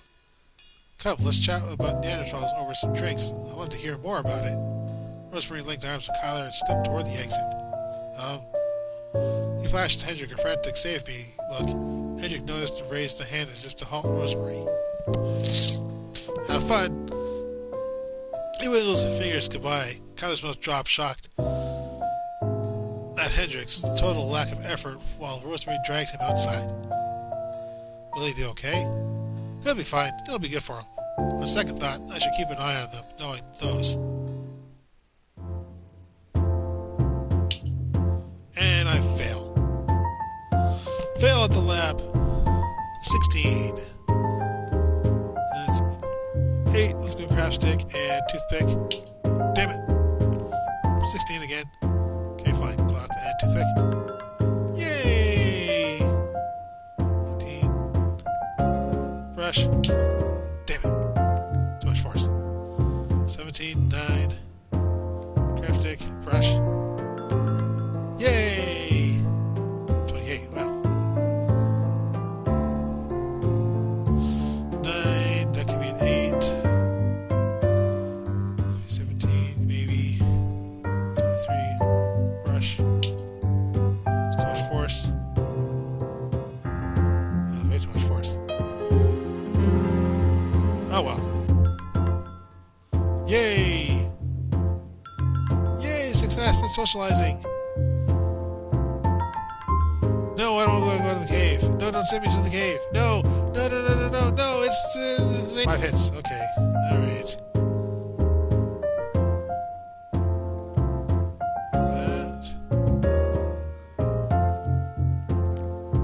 That. Okay.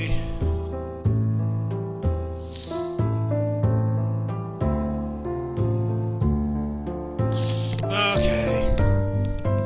Ugh. Let's give this the old honest try at least. Okay. 2, 3, 4, 5, 6.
this it? Is this what we're done? Yay! We did it! Hey, it's worth like a little arrowhead. Hey, we got the little arrowhead too. Right on. Bam! Oh, no, it's supposed to be bam! Bam, right in the head. Week 7, Thursday.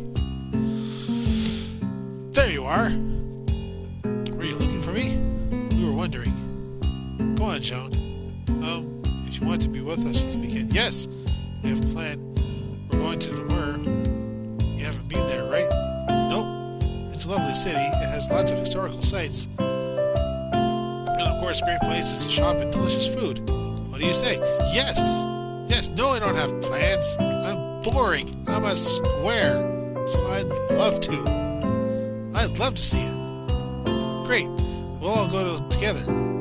Joan really wanted you to come, but she was too shy to ask. It was her idea. Yes, yes, we're getting close. We're getting close. We're getting close. Not shy. Thanks for thinking of me, Joan. Darren.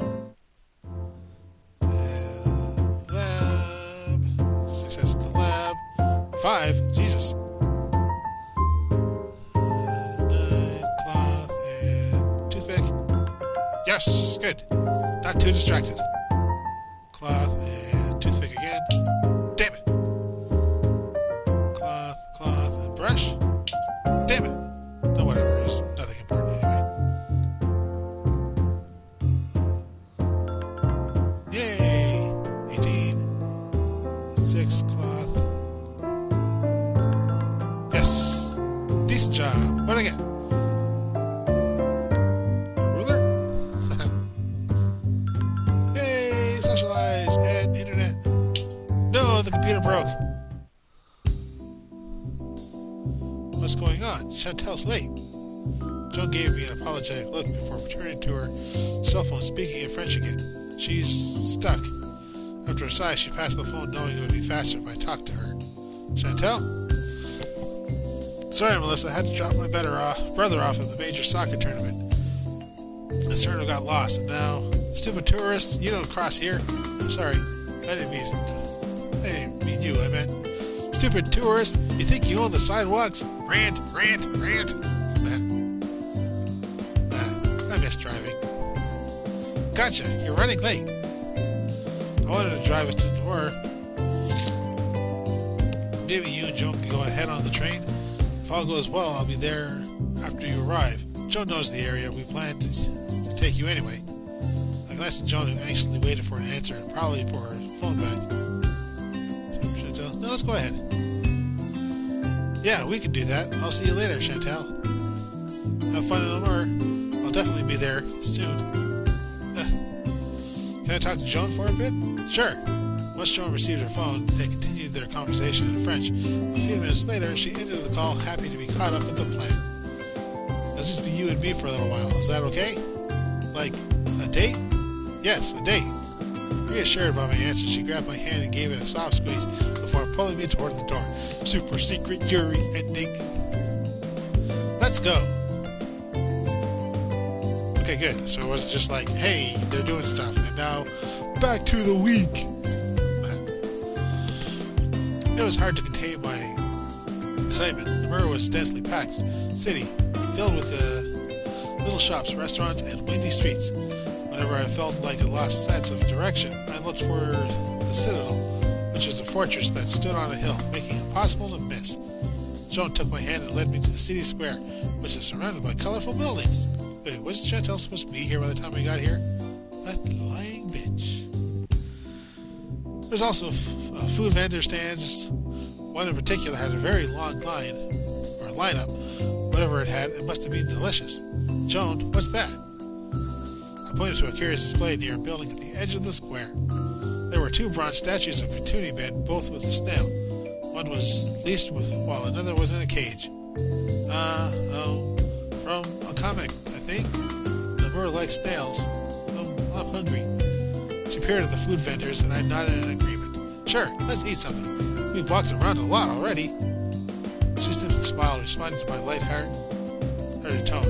As I took a step toward the lineups, Joan raised her hands to stop me. Surprise! Wait here, please. Oh, you're treating me? You sure? I pulled out a few euros, but she was insistent and pointed to the pavement sternly. I obeyed and sat down on the bench while Joan disappeared into the crowd. It felt like forever, but Joan emerged with a small plate of container. It was filled with brim with a dozen or something gray and unrecognizable floating in a murky broth. What is it? Escargot. We can share? That reminds me of a story. Among the wrinkled snails, I noticed bits of onion and celery. It smelled savory, but the texture looked rubbery. She skewered one of the snails using a toothpick, then extended it toward me encouragingly. Here, say, try one. No, try one. Yay, we got a little chibi seed. Yay, it is chibi seed. Chibi, chibi, chibi. Chibi, chibi, chibi. Chibi, chibi, chibi. Wait, are those freckles? Oh, they are freckles. Yay, freckles. Seeing Joan's delighted face convinced me, even if I ended up not liking it. I could say at least I tried snails in Belgium. I leaned in and gingerly blew some of the steam off. When I was ready, Joan popped it into my mouth. The first few bites were chewy before my teeth sunk into the tender insides. It reminded me of scallops, only with the butter and garlic. Briny, but not overpowering. It was only then I noticed Joan anticipated my reaction. This is really good. Yay, more chibi. Chibi, chibi, chibi. Chibi, chibi. Chibi, chibi. You like? I've never tried it before, but it's delicious. We eagerly dug into the container, taking turns feeding each other, giggling whenever a tiny mishap happened. Thank gosh for napkins. There you are. No chibi Chantal? Chantal. She ate escargot. The milk was full, so I could only nod, amusing Chantal. Looks like you've already sampled some of our famous street food. Honestly, I thought you'd go for the frites first. You sure are adventurous. Joan's idea. I wasn't sure at first, but I'm glad I tried it. If you're still hungry, there's a great place that serves crepes. Take it as a reward for trying something new. We spent the rest of the day sampling various foods while we went sightseeing. I'm really glad we came here. Happy dancing! Happy, happy dancing! Happy dancing! Success at the dancing! And success at the more dancing! Week 8. Everything is golden. And relationships. We're almost maxed out with Joan. Joan is almost maxed out. We just need another half heart. 2, 3, 4, 5, 6, 7, 8, 9. I think we'll get 9 hearts. Can you get 10? Or are there? Yeah. Alright. That's fine. Wait. Why do I have no hearts with Shoji? It was so nice to him. Alright. Fine. Screw you too, Shoji. Jesus. Just trying to be nice. Wait. Did I have hearts with, like... Yeah, full heart with Kyler. Interesting. Interesting. Alright. Failed at the lab. 6! 9. Cloth. Toothpick. Amazing. Yep, I am amazing. 9. Brush. Toothpick. Good. 27. Yep.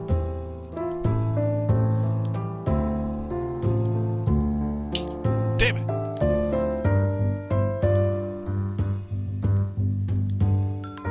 Yay. Damn it.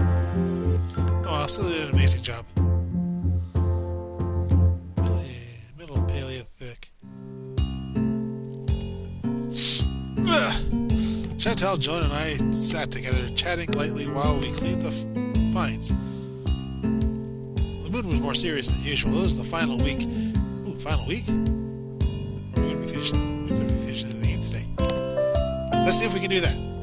nothing to do. I'm just going to be sleeping today, so. The mood was more serious than usual. Okay. Oh, shoot. I didn't actually read that. The mood was more serious than usual. It was the final week where we were determined to finish as many documents as we could before the excavation wrapped up for the summer. There we go. Chantal glanced down at the bone she was scrubbing and let out a heavy sigh.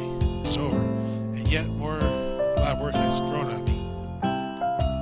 Is it because we stopped breaking stuff? True. And once you identify what you're cleaning, it's more fun. I better get used to it. I know I'll be doing this sort of thing when I'm not in the water. I bet you'll be cleaning different finds, though, like coins and pieces of trip. And definitely no cave bear. Joan, tu les labo. Joan made a face, and we exchanged a quick glance. Pew. I like it because I'm with friends if alone. No. Too hard alone. I felt a light brushing against my hand and I glanced down, watching Joan's fingers intertwine mine.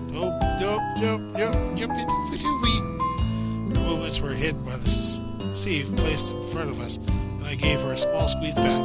Chantal laughed and sat her toothbrush before picking up her ink pen. So much for converting my best friend into becoming an archaeologist with me, Melissa. It'd be fun if we could work on the same site together. That'd be nice, but there would be so much overlap at all. Or no, that'd be nice, but would there be much overlap at all? I guess it'll depend on what period we'd like to focus on. Underwater archaeology probably doesn't deal with prehistoric stuff often. You never know. Archaeologists found underwater caves containing Neanderthal remains before. Sorry, I couldn't help but overhear your conversation. You're going into underwater archaeology? That's amazing. What inspired you? I always liked reading about shipwrecks and stuff, and I loved swimming growing up, so it was a natural blend for my interests. Is that all? Also the Titanic movie. Which one? Rosemary laughed and slapped Chantal's back. It doesn't matter how it captures your interest, as long as it kindles a passion. Sean, do you appreciate archaeology more now that you've experienced it? Chantal translated the question. Sean thought for a moment before giving a tiny nod. I go because Chantal signed up. It was very hard, but I learned lots, like museums now. I want to visit more of them. I also met Melissa. I'm glad I'm here. I'm glad too. Grinning, I raised our egg hands. Joan put out a little squeal, then blushed vividly. Called it. It's not a big surprise. They've been lovey-dovey all week. We giggled at Chantal's mock complaint.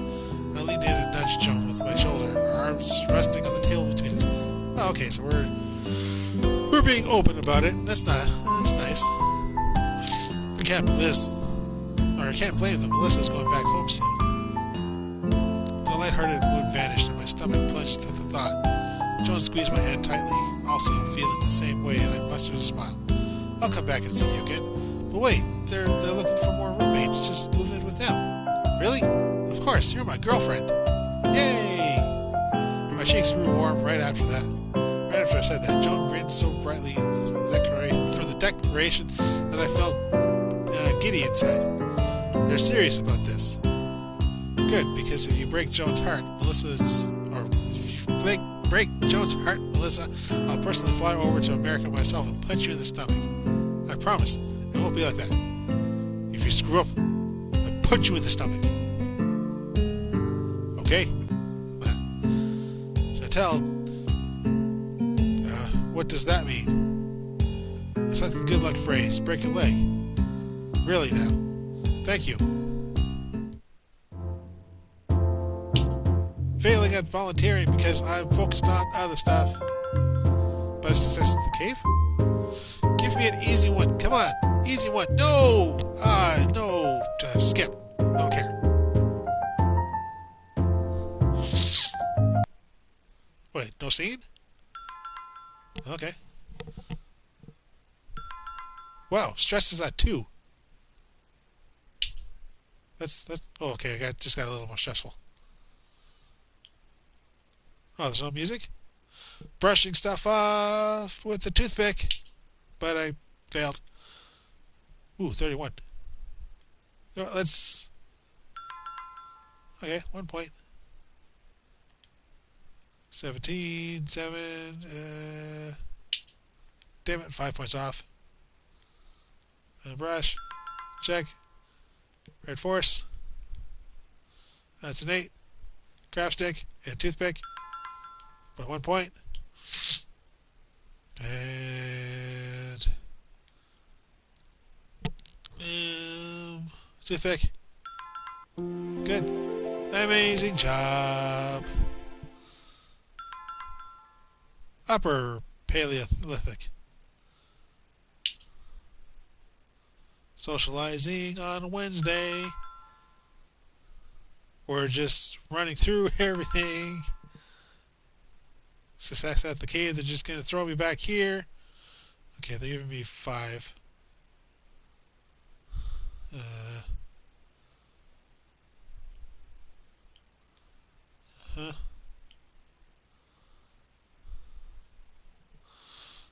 Uh-huh. Uh-huh. Uh-huh. Uh-huh. Okay. 1, 2, 3, 1. 1, 2, 3, 4, 5, 6. 1, 2, 3, 4, 5, 6, 7, 8. 2, 3, 4, 5. 1, 2, 3, 4, 5. Yeah.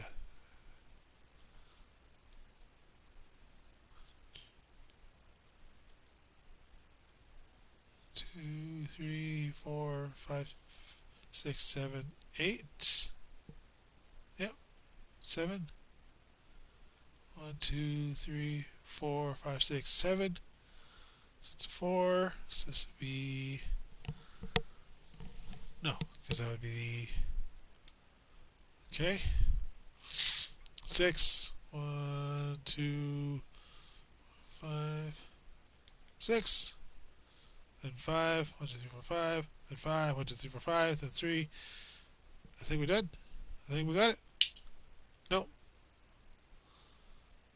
Okay. 1. 1 and 1. 1 and 1.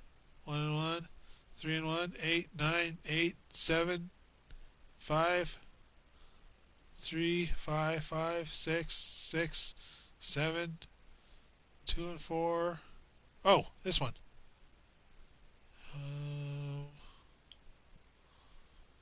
What would be the 1?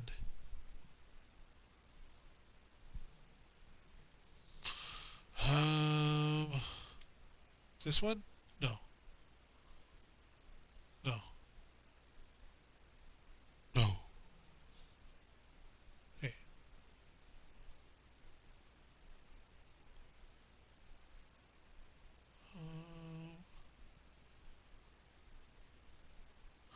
No, it should be...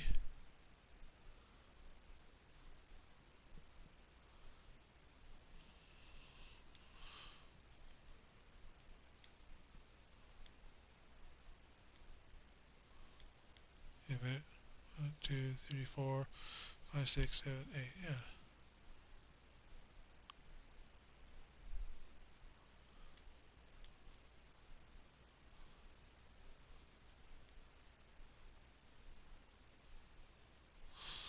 Hmm.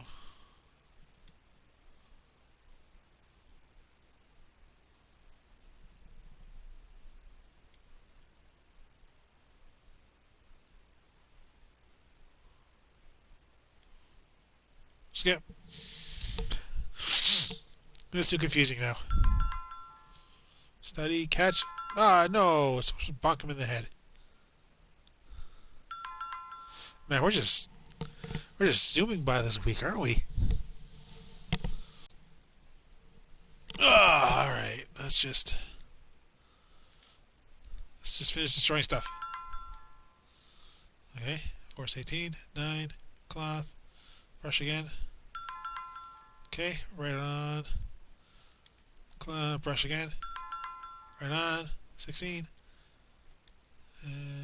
Toothpick.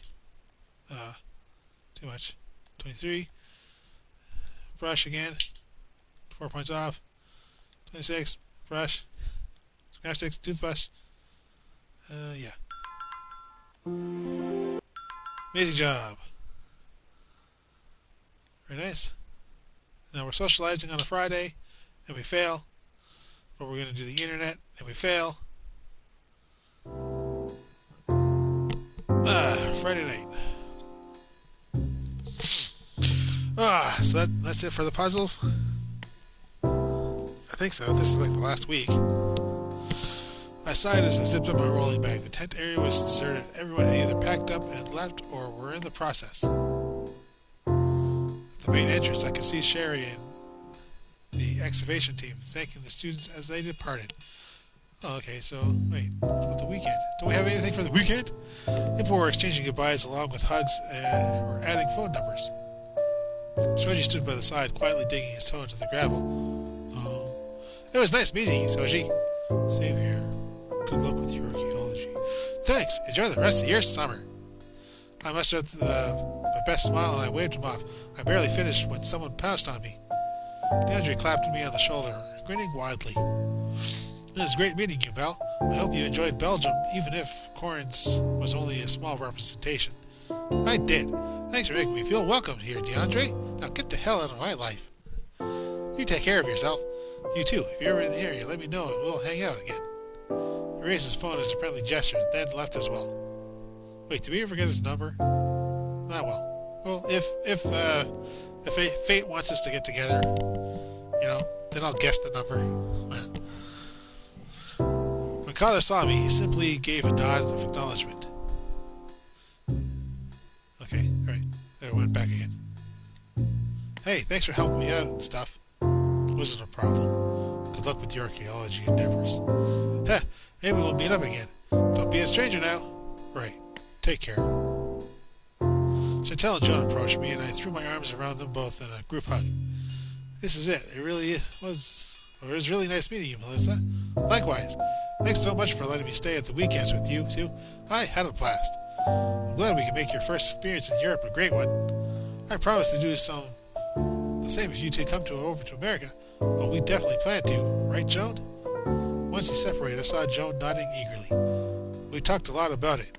We were thinking we'd fly to Florida, rent a car, and then stay in California for the weekend. Do you have any idea how much driving that'll involve? Chantel and Joan exchanged quizzical glances before holding up a small number of fingers each. 6 hours? I stretched out my arms for emphasis. The U.S. is huge. If you drove non-stop, that'd be at least 30 hours. What? What about New York then? Is it that far? Just a bit. We'll have to work out the details. I already added you to my social contacts. Same. We'll keep in touch. Chantel grinned mischievously. And keep your evening free tonight. This isn't the final goodbye. Ooh. No? We made a plan. Exactly. Who leaves a friend on their last night? Plus, we can drive you to the airport. Normally I'd feel like I would be missing or be imposing, but I'll be selfish and say yes. I want to spend as much time as I can with you guys. Great. We'll be back in a few hours. Later. Once they were gone, I twirled around and hugged Sherry tightly, not caring what the others witnessed. Sherry, thank you. Thanks for this experience. I'm so happy you accepted me for this field school. I'm not exaggerating when I say this was one of my best times of my life. Thank you for sharing this with me. I've met so many wonderful people, learned so much. I want to keep doing this. She patted me on the shoulder sympathetically, allowing me to calm down first. I'm glad. You'll always be welcome back. I struggled to speak, but the offer caused my chest to tighten, and I could only sob louder. It felt like a second home to me already in these 2 months. The routine, the earthly smell, and I swear I could never escape from the digging in the cave, the sour fumes from the lab, the stupid drunken antics, the language barrier, the mundane camp food, the creaky museum roof, Hendrix spiels, Rosemary enthusiasm, even Augustine's lectures. I didn't want it to end. Thank you. I can't express how much I'll miss this place. Thank you for teaching me. I learned more here than I ever have in any classroom. Nothing like experiencing the real thing, huh? Well, it always makes me happy when students develop... Oh, yeah, okay. Develop an appreciation for stone tools. Don't be a stranger now. I am pleased to know that you have found it to be a meaningful opportunity, and your silly students are allowed to return. Critique petite fleur. Thank you, everyone. We continued to chat about future plans until Augustine checked his watch and announced it was time for everything was locked up, save for the usual front door. Hendrik even gave a spare key along with instructions of where to store it before it departed. You'll be fine returning on your own. Chantal and Joan will be driving me to the airport tomorrow. That's wonderful. Have a safe flight and email me when you arrive home so I know you're okay. I will. Take care. You're here. What's in the bags? I got that, so I closed the door behind them, watching Chantal and Joan carry strange plastic bags. It's a surprise. Joan, j'aime beaucoup de nos proposed moment romantic. Ooh, okay. That's so romantic. That's so romantic. You're blushing too, Melissa. You're blushing too, Melissa. Guess it was obvious. A tad. Chantal laughed at our bashful expressions. I'll be up in a bit. I'll be making some appetizers for our movie night. Oh, what kind? You'll see, but I promise you'll love it. She departed outside, leaving Joan and I speechless at the foot of the stairs. Charlie, Joan pointed upward. Let's go. After we changed into our pajamas, we both set up the nail station, complete with files, bottles of polish, and adorable stickers. I smiled. They were definitely going all out.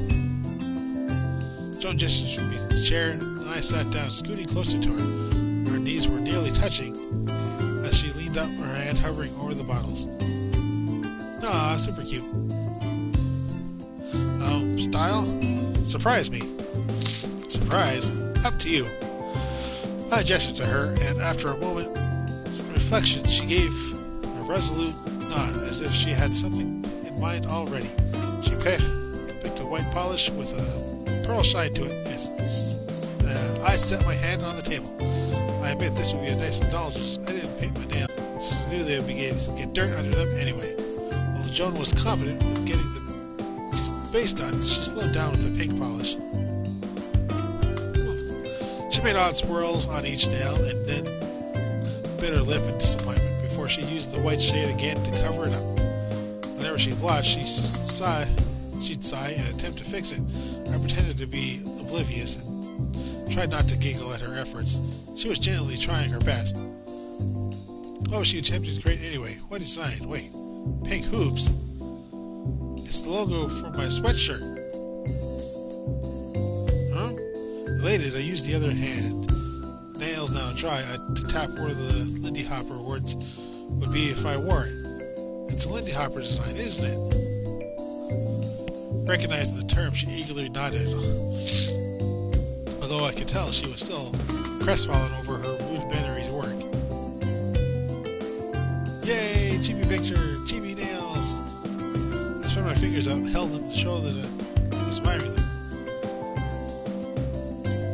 Large hand. It's lovely. Lovely? Real? Really? I love it. You painted something I like. You're very sweet. To convey my message better, I gave her a hand a squeeze. I'm glad you like it. The creak of the stairs signaled that someone was approaching. All prepared to set this down in front of the mattress, ready for some action movies? Yay! She was carrying a tray that had a piping bowl in the middle, surrounded by cut fruit, steamed vegetables, and various cube chunks of bread. Carefully, she placed it in front of the mattress, making sure we could eat comfortably. Curious, I crawled over to let a elated squeal when I realized that it was cheese fondue. Eee, you guys are awesome. Belgium's famous for chocolate, but we have an amazing cheese selection too. You're spoiling me. You're all honestly spoiling me. I feel like we won your eternal friendship with a gesture. Told you she'd love it, Joan. La Puissance de Fromage. Oh, here, you should definitely try it with the walnut bread. Hey, don't use your freshly painted figures. We got utensils. Here. Chantel sat beside me while Joan popped in the movie, an action flick with English subtitles. However, the movie was entirely ignored, save for the occasional explosions, while we talked and ate lively. You really didn't have to do all this. Why not? It's your last night here. Besides, I expect you to do something similar when we visit you.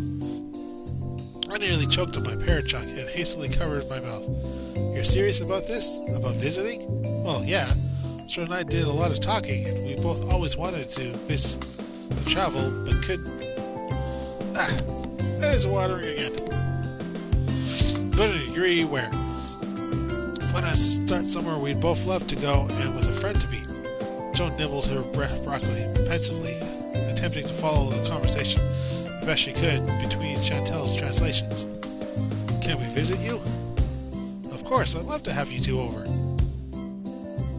When the movie ended and our cheese fondue cooled off and forgotten, we got ready for bed. I guess I was the guest, but they wordlessly decided to have me sleep in the middle. Being the heavy sleeper Chantel always was, she easily fell asleep, leaving me and Joan laying next to each other, staring at the ceiling. I grasped her hand and rolled until we both faced each other. The moonlight reflected off Joan's eyes. I'll miss you. Wait, I don't see anything. I just see a beam of light. Yeah, I'll miss you too. Oh, there we go. Ooh, yeah. There we go. I leaned in, careful not to startle her. Mutually, we tilted our faces and I pressed my lips lightly against hers. They were soft and tasted of peach lip balm. When we separated, Joan blushed and hid her face in the pillow. You're so shy. I'm not shy. As I reached out to stroke her hair, I felt a sharp pain shoot on my back. Ow! Melissa? Talk about a mood ruiner. I glanced back, feeling Chantel's knee still wedged up against my spine. I wriggled further away in an attempt to increase the distance. I didn't know she thrashed her to sleep, and that she could sleep through a hurricane, apparently. Is this why I'm sleeping in the middle? You're so sneaky, Joan. We're trading places. What? Switch. I grabbed her shoulders and tried to roll her over. Seeing my intentions, she resisted protesting. She squirmed out of my reach, and we ended up giggling as she remained stubborn on the sleeping arrangements. Eventually, we decided to curl up next to the edge beyond Chantel's outstretched kicks. Our foreheads gently touched while we dozed off in the embrace. Well, no complaints there.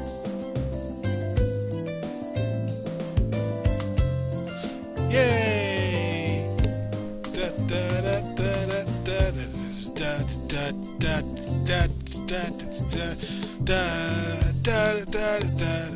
da da.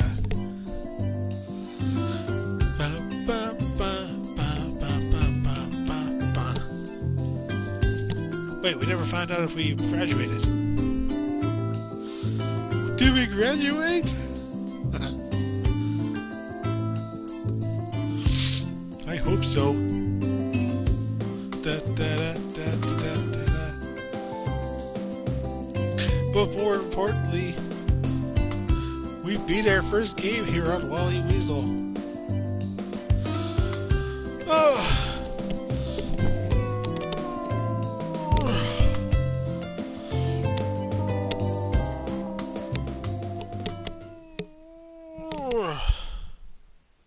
Oh, wait, 4 months later. Little epilogue. Wait, but this is still week 8. It's Wednesday.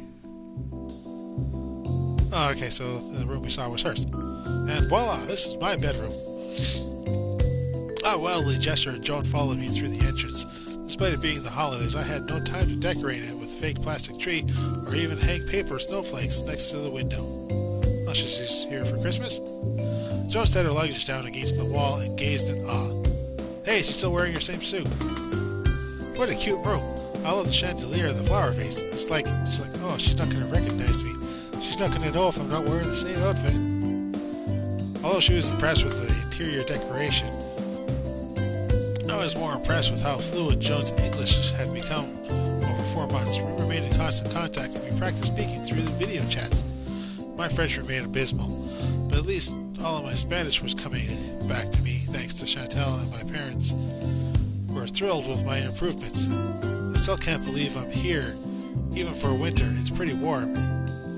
It's a shame Chantal will miss celebrating Christmas with us. Why did she delay her flight by a week? She wanted us to have our little honeymoon stage to ourselves. Honeymoon stage, I admit, simply being in Joan's presence, maybe beyond elated, and it showed on our faces. That's thoughtful of her. How long are the holidays in Belgium? We go back to school after New Year. Our exams were a few days ago. She looked down, appearing crestfallen, and I worried she didn't perform as well as she hoped. However, she lifted her chin, smiling widely. I think I did much better this semester. That's great, Joan. What degree did you declare? History of art and archaeology. Wow, they combined that? Is it history of music and art? Yes, I can still practice my flute, but I also picked a period to study. I went with classical. I like the approach more. I want to be able to teach music too, and this helps. I also feel closer to you. During class, they had it's a lot of photos of the computer. Photos? Oh, a slideshow. Yes, a slideshow. They showed a picture of a flute over 40,000 years old. They said it confirmed the flute is the oldest musical instrument in history. It reminded me of you. So you think of me whenever you see old things? I guess if you put it that way, yes. Oh, I'm flattered. Is your English okay? Sometimes I worry I'm not speaking too fast. I'm good. If anything, I'm happy we can talk without glancing at Chantal for her help. I hope I am understandable. Honestly, there are so many things I wanted to tell you, or ask you back in Belgium, that I didn't know how to say. Oh? Like how interesting your eating habits are. Hey! Ask about the bracelet you wore. What movies you liked. She pressed her pointed fingers together, glancing away nervously. If it is all right to say you're cute, and that I love you. Ah, Joan, I love you. I love you a lot. I'm glad my feelings reached you. Her hand started over, affectionately grasped mine. We exchanged a gentle kiss, our fingers still interlocked. After we separated, we leaned in and touched foreheads. Love you too, Joan. Let's enjoy our honeymoon stage to the fullest so Chantal doesn't gag in our lovey-doveyness. Deal. And there we go. With you, I'm in a foreign land. Just down this for me. I don't think it's going to turn out for you. I have your volume is what however it takes to understand. There we go. There's a reason why we're drawn together C14 Dating here. Coming Dating End clear. doesn't really matter much. Let's take things one day at a time. No, you just get through reading a book. And you Beneath enjoy the them. surface, scraping out what's deep inside. So what does the future hold for Is this the Anime way Tuesdays a new relationship begins? Here we are. Next week we'll be doing a one-shot. Diving in. Nothing major. No. We'll get as far as we can with that. And then the week after, we'll be dropping into another full-length game.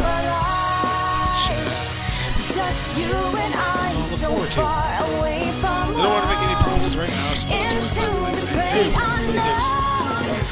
We'll have the time of our lives out here tonight. There we go. Defending from the bear. With you, I feel like I belong. Okay, so I'm assuming that that's the other responses. Every day a little bit further along. Let's make the most of every lasting memory. Here we are, you and me.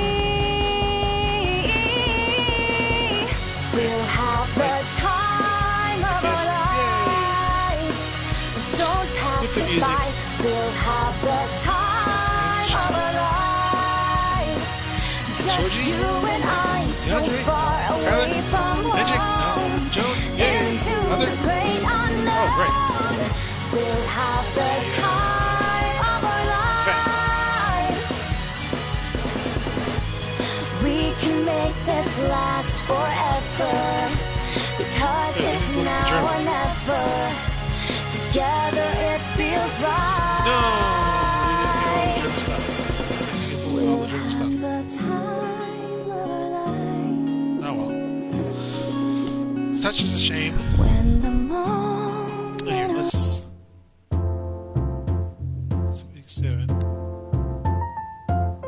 Well, let's see what we got. At the very least. Okay, we need coordinates. Yeah, we didn't really do much with the cave. Let's see.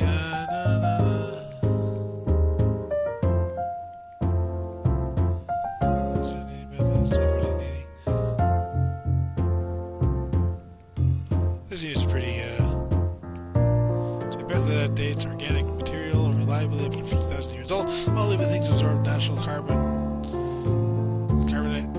and carbon-12 from the atmosphere. When the organisms dies, its carbonate atoms start to decay at a stable rate. By comparing the 12C14C ratio, one can determine age. So there we go. There's this little ending point. And then trips. Oh, okay, yeah, we still had a fair bit to do. Okay, so wait, no. So that's going to be it for this week, ladies and gentlemen. A bit of a longer Tuesday episode. We'll see you tomorrow for more Dragon Age. That'll be the early stream. Actually, screw you. Actually, you know what? Where's our gallery? We're gonna end this. There we go. End it on these two. There we go. There's the scene. Yay! Okay. So yes, we'll see you tomorrow. Hopefully, Dragon Age early stream, and then I think that will be it for this week. Next week, new game, obviously, because we can't go back here because we've already beaten it, and we don't want to tear these two apart. We don't want to focus on anybody else.